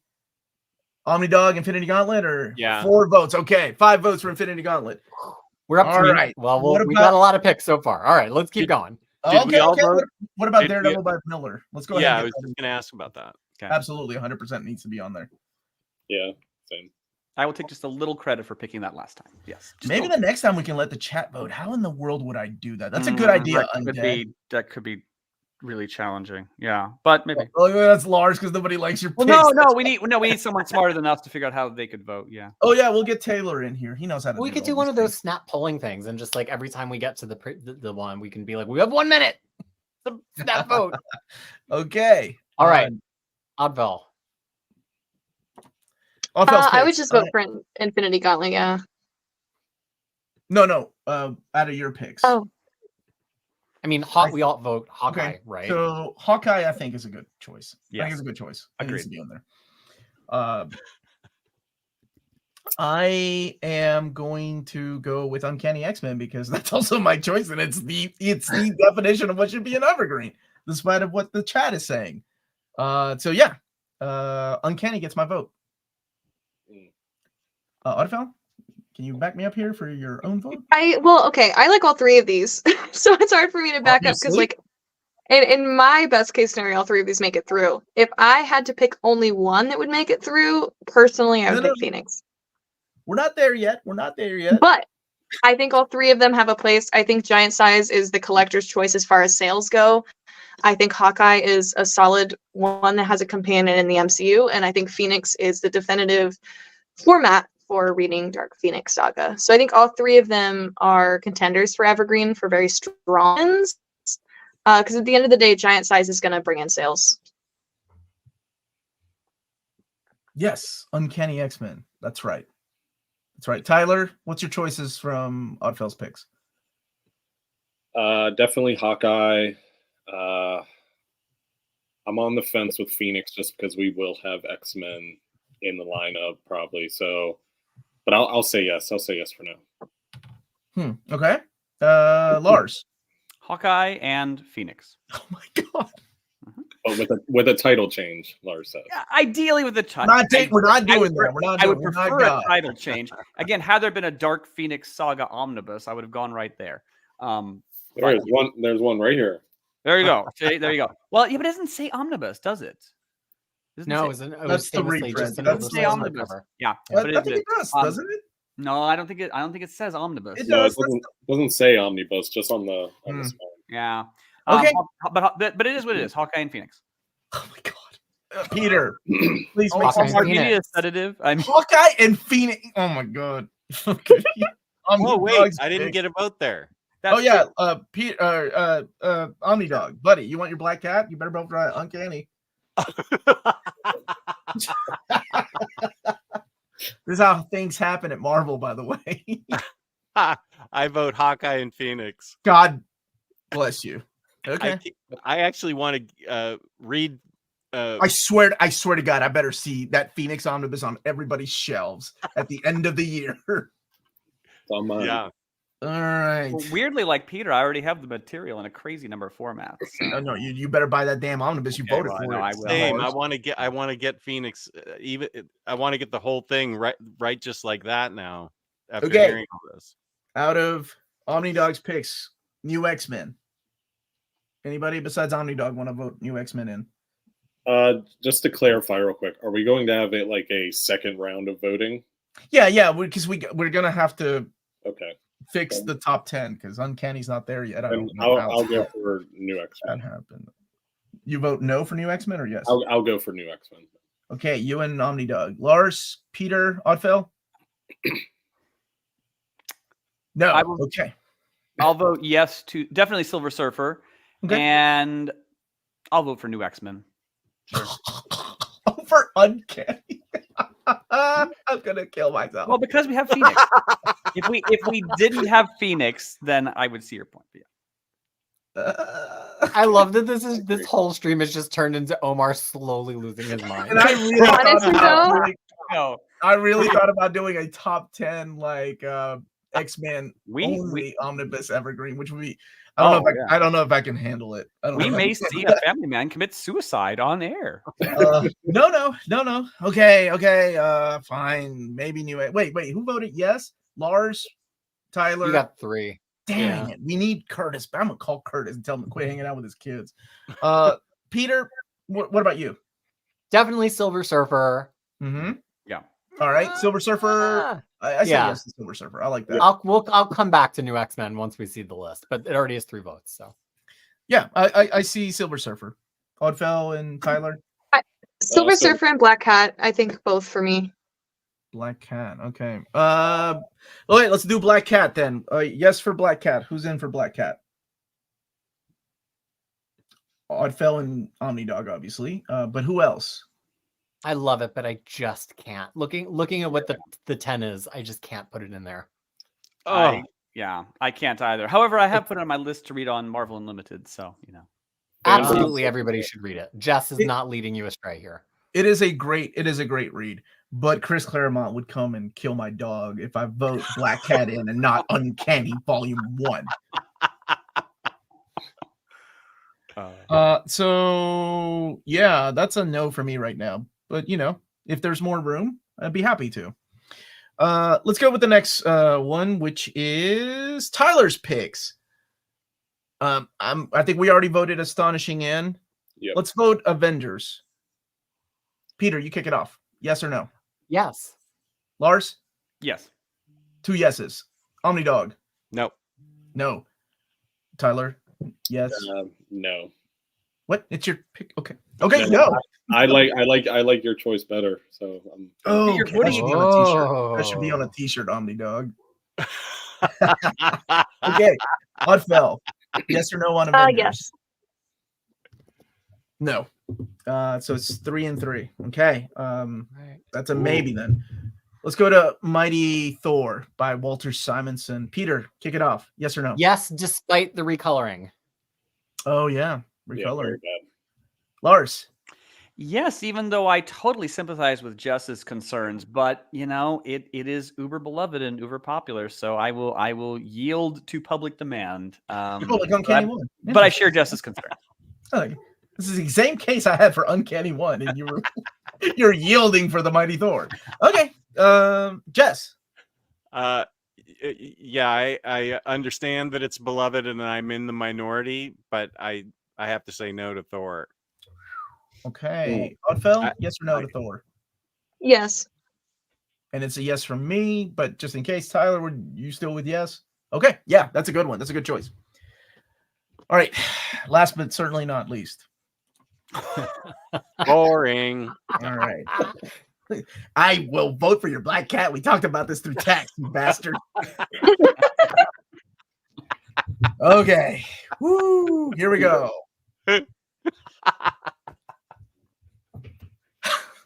I want to start with New Avengers. New Avengers, Peter. Yes or no?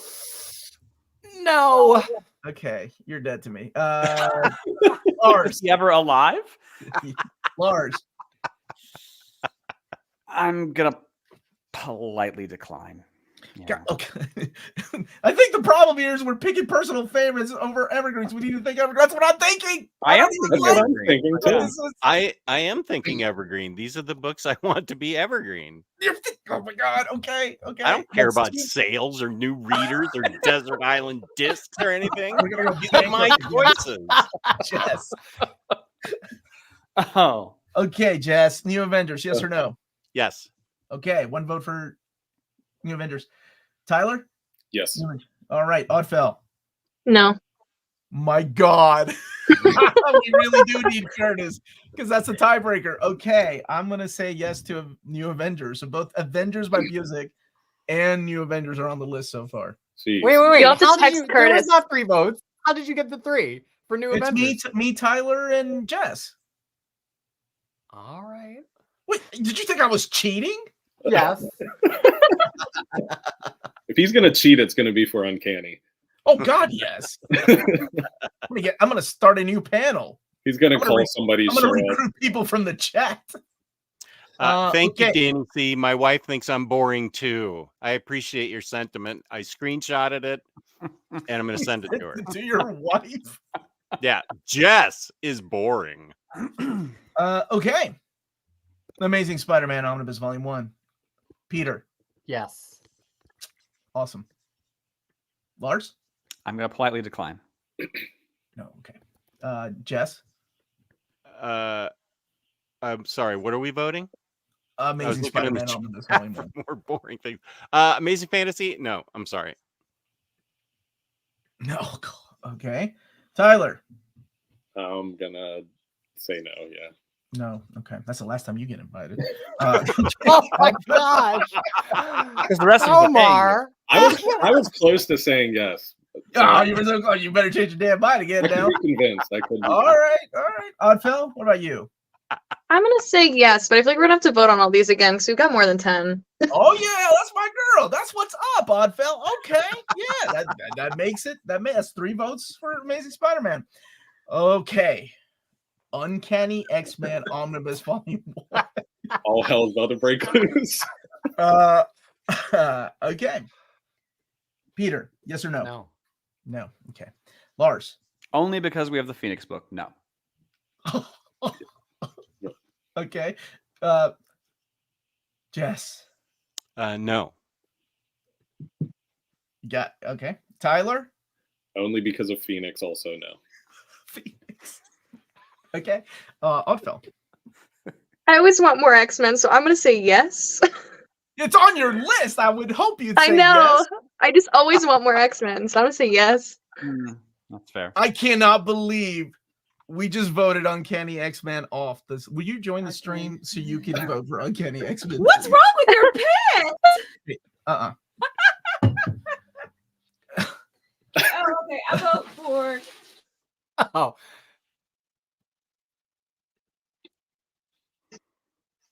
This is carpetbagging right here. It What's really happening is. here? He's talking strategy. Re-strategizing the whole list. Listen, set up a webcam. I need you to. I think he asked her to bring him his blood pressure cuff.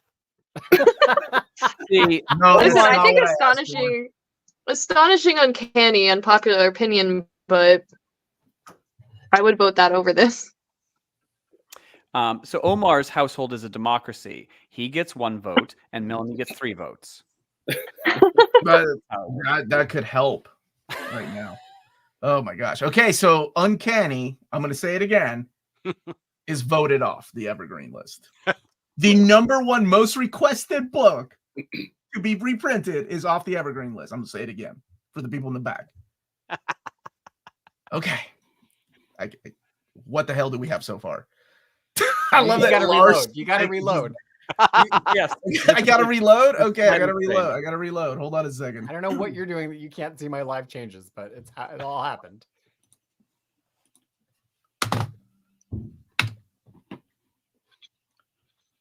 Let me refresh. I love it that we've staged a coup against Omar, and we didn't even agree ahead of time or anything. Man, That's amazing. do you feel like Caesar assassinated in the Senate? Well, Yeah, I'm gonna honestly, get some new damn friends is what I need. who's to blame is Oddfell with the Phoenix pick, because that's Yeah. It is You know- Oddfell's choice getting 2 X-Men books in there that are pretty similar. Yeah. You know, when I saw her list, I was like, no way. When I saw that Phoenix book, and I'm like, that's my downfall. The Phoenix book?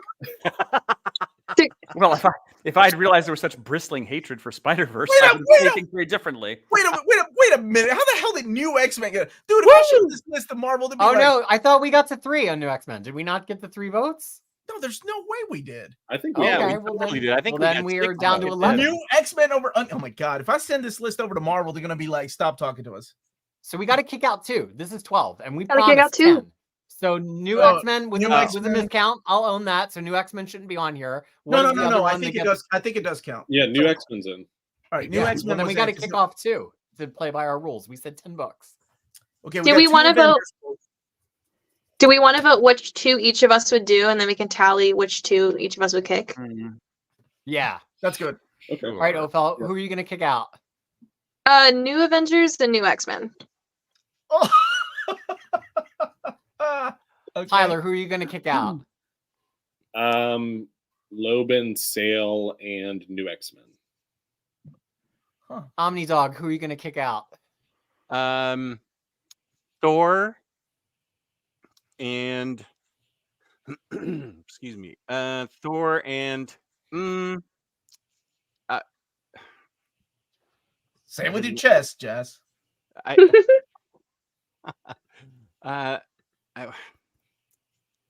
I get. You know what? I think Thor and New X-Men. I like Astonishing better than New X-Men, so I'm going against my own pick. Okay. Is that Lars? Lars' choice? I would eliminate New Avengers and strategically, even though I really like it, New X-Men. I also would eliminate New Avengers and New X-Men. I would get rid of New X-Men and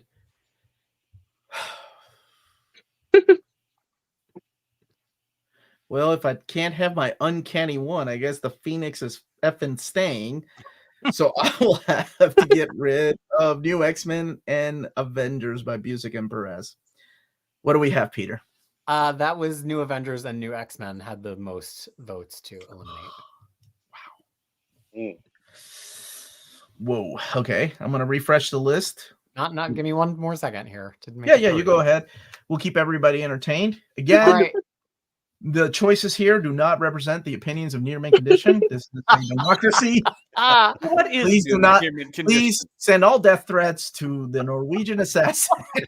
Is this your first strikeout? Is this your first strikeout on all three we've done?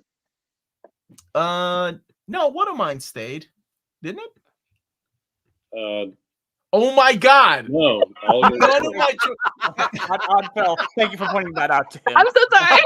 I thought that's why you were. That's it. I'm not doing that crap again. Everybody's out. What the hell?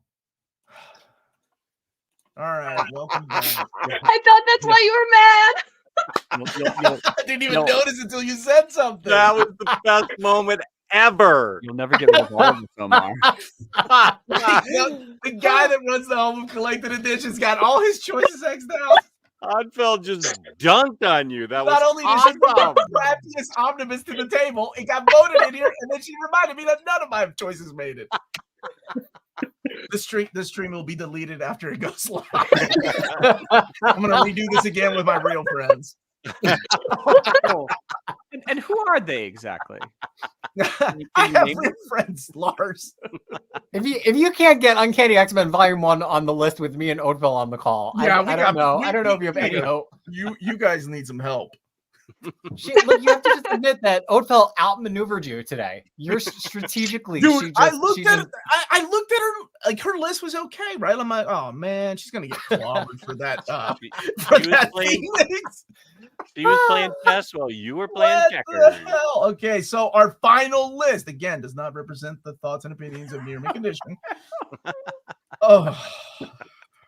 Is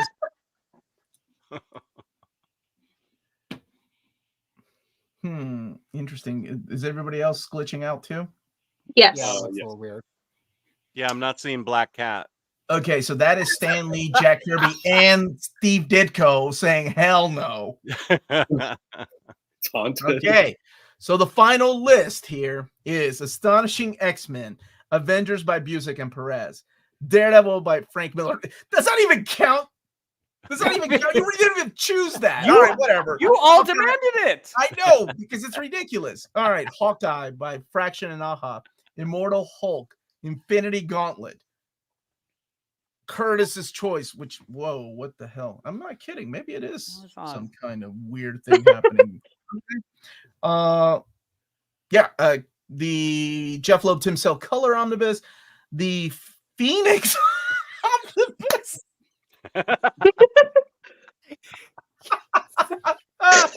I'm trying to say it with a straight face. How do I present this to Marvel? Hey, David, we did some research. He's going to be like, who did you ask? Silver Surfer Omnibus and the Mighty Thor. These are all fun books. Even, I bow to the people that like Thor. They must think it's fun and they must love it, but these are all You guys would lead Marvel to another bankruptcy? Dude, I would be the guy going, I don't think this is a good idea. It's not the internet. It's Jack Kirby, Stan Lee, and Steve Ditko hating this list. Oh my gosh. Well, These I are I these are- remind everyone. I think ultimately there are a whole bunch of good choices, and ultimately you just pick something, and here we are. I mean, Everybody- and I'm not gonna lie, there were some good choices here. None of mine made it. How the hell did that happen? I can't wait to buy Phoenix Volume 1. I swear to God, everybody in the chat that's saying, "Oh, Phoenix is great," except you all better have a damn copy of Phoenix and take some pictures and share it on our social media. Yeah, I'm gonna tag you in it. Omar, we're going a different direction. We found a TikToker. Her name's Yeah. Odafel. I'm gonna, Oh yeah, my I'm gonna- gosh. This is the world. I love these reactions. This is the world. I think it was kind of a team effort between Oddfell and Peter, because when she first said the Phoenix Omnibus, we all kind of were like, oh no, that's not making it. But then Peter convinced a lot of people, I think.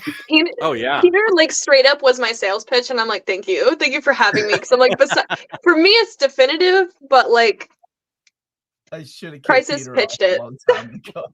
I should have kicked Peter off a long time ago, man. I will say I know I haven't been a voice for the chat like I usually am, because I've been sowing the seeds of dissent among the panelists. But the chat is incensed that none of us picked Brubaker Volume 1. That is the biggest complaint. I'm honestly surprised. I really thought Tyler's picks were going to be like Brubaker 1 at least. Brubaker what one? Captain America. Captain America. Captain America. I Brubaker. mean, Winter it's very easy Soldier. to say. Yeah. I'm just not as keen on Captain America as I am on other books. The or only other reason- titles. The only reason I didn't pick that is because it's a 5 Omni run, and I just don't. I mean, yeah, all 5 of them should always be evergreen, but then how can I pick all 5 when I'm limited to 3 books? It's a 5. You got to have all 5. Yeah. That. I mean, I'm with everybody. I love that run more than almost anything else in my collection, but. I think it's okay to have a Volume 1 be evergreen. Okay. Right? I think I don't see a problem with that. It's a portal drug. I mean, if you keep in mind, like, well, never mind. Uncanny didn't make the list, neither did Amazing 1. But like Daredevil, for example, that's like in the middle of or not really the middle of a run, but it's early on in the run, and it's an ongoing story, right? It has enough hard closure about Winter Soldier, because Winter Soldier, it actually is still very satisfying. Like, even though it's not the whole Cap run, Yeah. he comes back. It's a drama, and it kind of like ends at a climax, but also a climax that is a satisfying climax instead of just like a okay, well, what's the end of the story? Like, the end of the story is Cap got outmaneuvered unwittingly, right? Yeah. So I think it's. But here's the thing, I got to see the list 2 minutes before everybody else.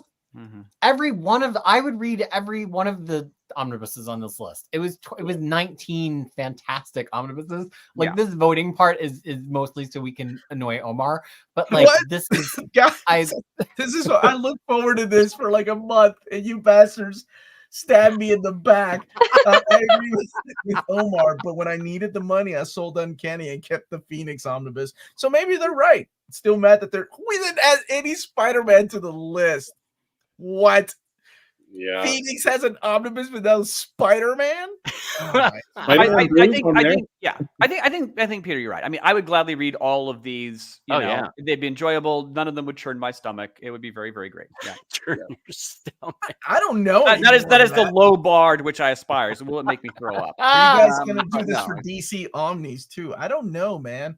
This kind of broke my heart. Did not go the way I thought it was gonna go. I thought I was gonna have a good time. I had a great time. This is the most fun I've had in a long time. I went 3 for 3, so I had a blast. Shut up, Tyler. He's a big winner. Damn, what the hell? Does Oddfell not like Spider-Man? She likes X-Men. Yeah, I haven't read a whole lot of Spider-Man. I will say the Spider-Man I liked most was the Amazing Mary Jane, which is probably sacrilege, but that and Symbiote Spider-Man are the 2 that I've had the most fun with.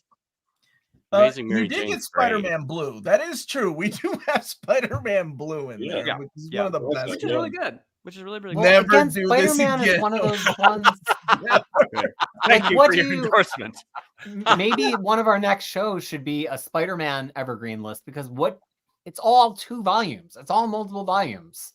Yeah. I keep thinking of like other than Superior, which is kind of its own separate thing. It's like what one Spider-Man omnibus do you pick? Venom, Spider-Man versus Venom, which is like a Phoenixy piecemeal. Do you pick the Michelini omnibus? I don't know. I don't know what I would pick. I'd have to really think about what my 1 or 2 Spider-Man Evergreen picks would be.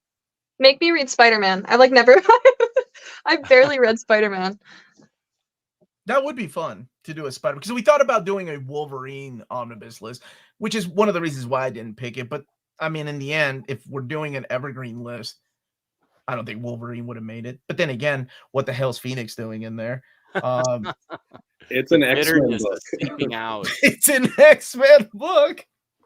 It is. I mean, Okay, yeah, maybe we can do a Spider-Man centric one. I really think a DC one would be really fun. Yeah. Even though somebody said that DC does restocks, that doesn't necessarily mean they're evergreen. They eventually do run out of print. If you guys are interested in that, I can start. We can plan something in February. Well, it depends if you're limited to like just omnibuses, because like for example, Watchmen is not an omnibus, so you know. Well, Watchmen we didn't even add to our trade list because it's already no, but you know, but that that would limit the parameters somewhat. not a single book for Omar, right? I beg you, Omar, do not share this list with Marvel. You will lose all your connections. They're gonna be like, Omar, all the Phoenix stock is sitting at Ollie's. What happened? I know. I tried to tell them Uncanny One. Because they didn't put the word dark on the cover. They just have to make a little sticker that says dark and just put it right on top of Phoenix, and then it'll fall right off the shelves. Honestly. Oh wow, this was a. Well, next time will be Omar and 5 new co-hosts. Yeah. So, We're all banned. yes, he will be replacing all of us with loyalists. Nobody's invited from this panel ever again. Oatfell brings Phoenix and reminds Omar that he has no books. No, oh my god, I didn't even notice until she said, "Oh, you don't have any books." And she did it in such a cute, like, friendly way that I couldn't even be mad until I realized what happened. I was like, "What? What the hell?" All right, but that is the list. You can take a snapshot, share with your friends, tell them Omar does not approve of the list. You can tell them that too, please, because then I don't want to be part of a Reddit joke, because I know those people get crazy. This is all the madness of Peter M. and Oddfell. Oh, nice. But yeah, we will definitely do. I actually enjoyed this. All kidding aside, this was a lot of fun. I don't think I've laughed this hard in a long time. This was fun. This is so much fun. Ideally, you were laughing with us and not at us. I was laughing at just the. It's just so preposterous that I'm like, there's no way Uncanny doesn't make it. What? It's not here. How? It's honestly, I love when we disagree more than when we're all just like, yeah. Yeah, it's no fun. It's no fun. I'm 100% with Oatfell on that one. Yeah, I think this lived up to Peter's highest hopes. I think this is what, when he came up with this format, this is what he had in mind. He wanted blood on the panels. Yeah, absolutely. Can we do the worst Omni list? Yeah, some of these would be on that list. That would be good. Some of these would be on that list. Oh my! Ones with like horrible come stuff. Come on. Now, Omar, stop. What after all the crap you all put me through in this episode? No, sir. But I mean, I think the true sign of success is that if somebody heard about some run on this that they didn't know about and hadn't made a decision about before. So I love that like Lars wants to read Black Cat, and hopefully there's people that are in the comments or watching this later that heard about one that they just hadn't given the time of day to, even if it's one that we all kind of beat up a little bit. Because like even with Lars saying that the Spider-Verse Spider-Geddon omnibus has the better reading order, which I completely agree. The first Spider-Verse OHC is famous for having a terrible reading order. Yeah. The whole point is to kind of like bring people around to stuff. The list at the end is just the fun list at the end. Yeah. But we all made pitches for 19 fantastic books. And hopefully that's what counts in the long run. Yeah, wait a second. The math ain't mathing there. 19 fantastic books. Because they're 2 doubles. Okay, I was like, wait, what are you trying to say there, Peter? Spider-Geddon again. Spider-Geddon really was quite boring, though. I think it's best. I when we all was agree looking for against some Omar Spider-Verse hates part of that villain. equation. But But this is the final list. I'm gonna stop sharing now, and Oh, go why? off and quietly commit suicide. well, y'all broke my soul, that's for sure. So I think the next one we'll do another round of Marvel or DC Evergreen Omnis, and I'll get a panel ready for that. See who wants to join for that. The implication is none of us will be on Will we that panel. survive the experience? I don't think it'll go as bad as I don't know. What the hell do I know anymore? I thought I knew you people. I was kicked off twice, so I definitely don't think I'll. Yeah, you got kicked off twice, man. Tyler, you had a perfect first experience. You got kicked Yeah. off twice, and all 3 of your books got picked. That's, Yeah, that's probably- the absolute winning streak to be on this. no Honestly. integrity. I think we're fulfilling a fundamental. I want to say it's nice you had Yeah. connections with Marvel. I missed it. Yeah. I was just having a good time with my friends. Big regression here, I think we're fulfilling a fundamental tenet of fandom, and that is fandom is looking for something to argue about. Well, that's all we do. That's all we do. Constantly. It's not all coming together and kumbaya and s'mores. It's arguing. Yeah. How did Lars get a book in here, but I didn't get any of mine? How dare you? Lars got a book in that he didn't even bring. I And know, wasn't even one of his choices. Because Lars knew how to because- read the sentiment of the room. And Lars Because, was like, yes. Oh, you can have that one that you all agreed that you said I should have picked. Master negotiator. Yeah, it's called charisma. There were a lot of behind the scenes talk. I know that's what happened. Talking about playing Peter's on chess. the- Lars is over here playing chess. Yeah, well. Lars. Yeah. Oh man, this was a lot of fun. But yeah, this is our evergreen list. Nobody Which tell Omar Marvel. will That not without put on laughing. screen Well again. done. Our evergreen list is now out of print. Omar is not going to be showing it ever again on the channel. We just made bankrupt and Disney and Marvel go bankrupt. Oh my gosh. But thank you all so much for watching. Thank you for being here. Smash that like button. Yeah, we'll do this again if that's what you all want. And I thought about doing a Marvel Epic Evergreen list and inviting new blood in here because I think that's always fun to invite new people in here to throw into this madness. But yeah, I even though none of my books made it, I wouldn't have it any other way. I love these people, and it was a lot of fun.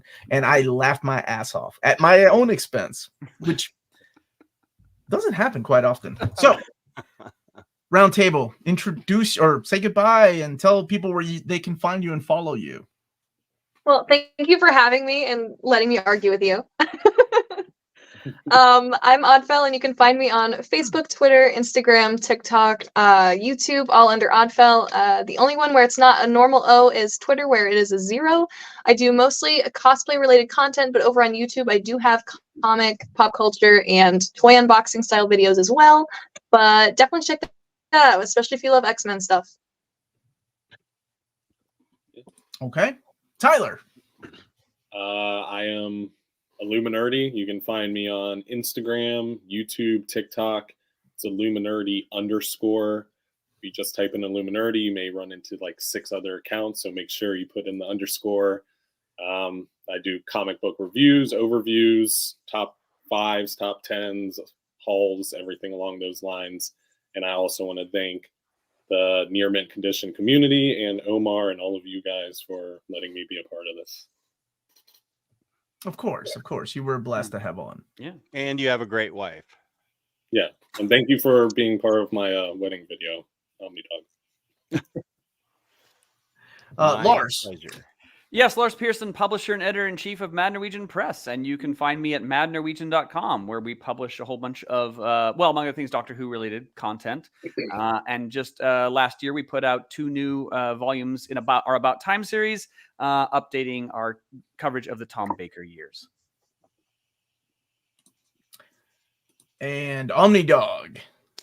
I am Omnidog from Omnidog's Vault on YouTube, Omnidogs_Vault on Instagram, and on February 6th at 7 p.m., that's a Tuesday, the fabulously haired Peter M will reorganize my X-Men collection live on YouTube, and it's going to be a beautiful disaster. So That's gonna be your longest live stream ever. It's like 18 hours. And You're a Peter grown M. man. Why can't you organize your own X-Men books? Whoa, hey, we're done I bashing need each other. I need content for my channel. Ah, okay. Thank you. I understand. Justice for Curtis. I wonder how this would have ended if Curtis was still here. I think Amazing Spider-Man would have made it if Curtis was here. Damn He it would've to stumped hell. for it. I'm gonna curse him out right now. All right, go ahead, Lars. Peter. Sorry about that. So I am Crisis with a K, just about everywhere you could find me on the internet, but primarily at my website, crushingcrisis.com. It's been around since the year 2000. It has guides to how to collect and reading order the vast majority of Marvel characters and some DC and indie too. This month I've done Miracle Man, Rom, Echo, What If, and Aliens. So there's tons of guides there for you to read. And I just always have to end by saying, I know I'm the Chaos Goblin on this particular show, but I love these people. I love comic books. And honestly, the more I hang out with you folks and with everybody minties in the comments of this video and even other ones where I drop in to say hi, the more comics I read. And I think that's the goal, is reading more comics. So I had a pretty crappy 2023. And so far 2024 is great. And these folks are a big part of that. Yeah. Well, we always you as well, my having you friend. here. Yeah. 100% love you, Peter M, and everybody else here too. That's a good thing to end with.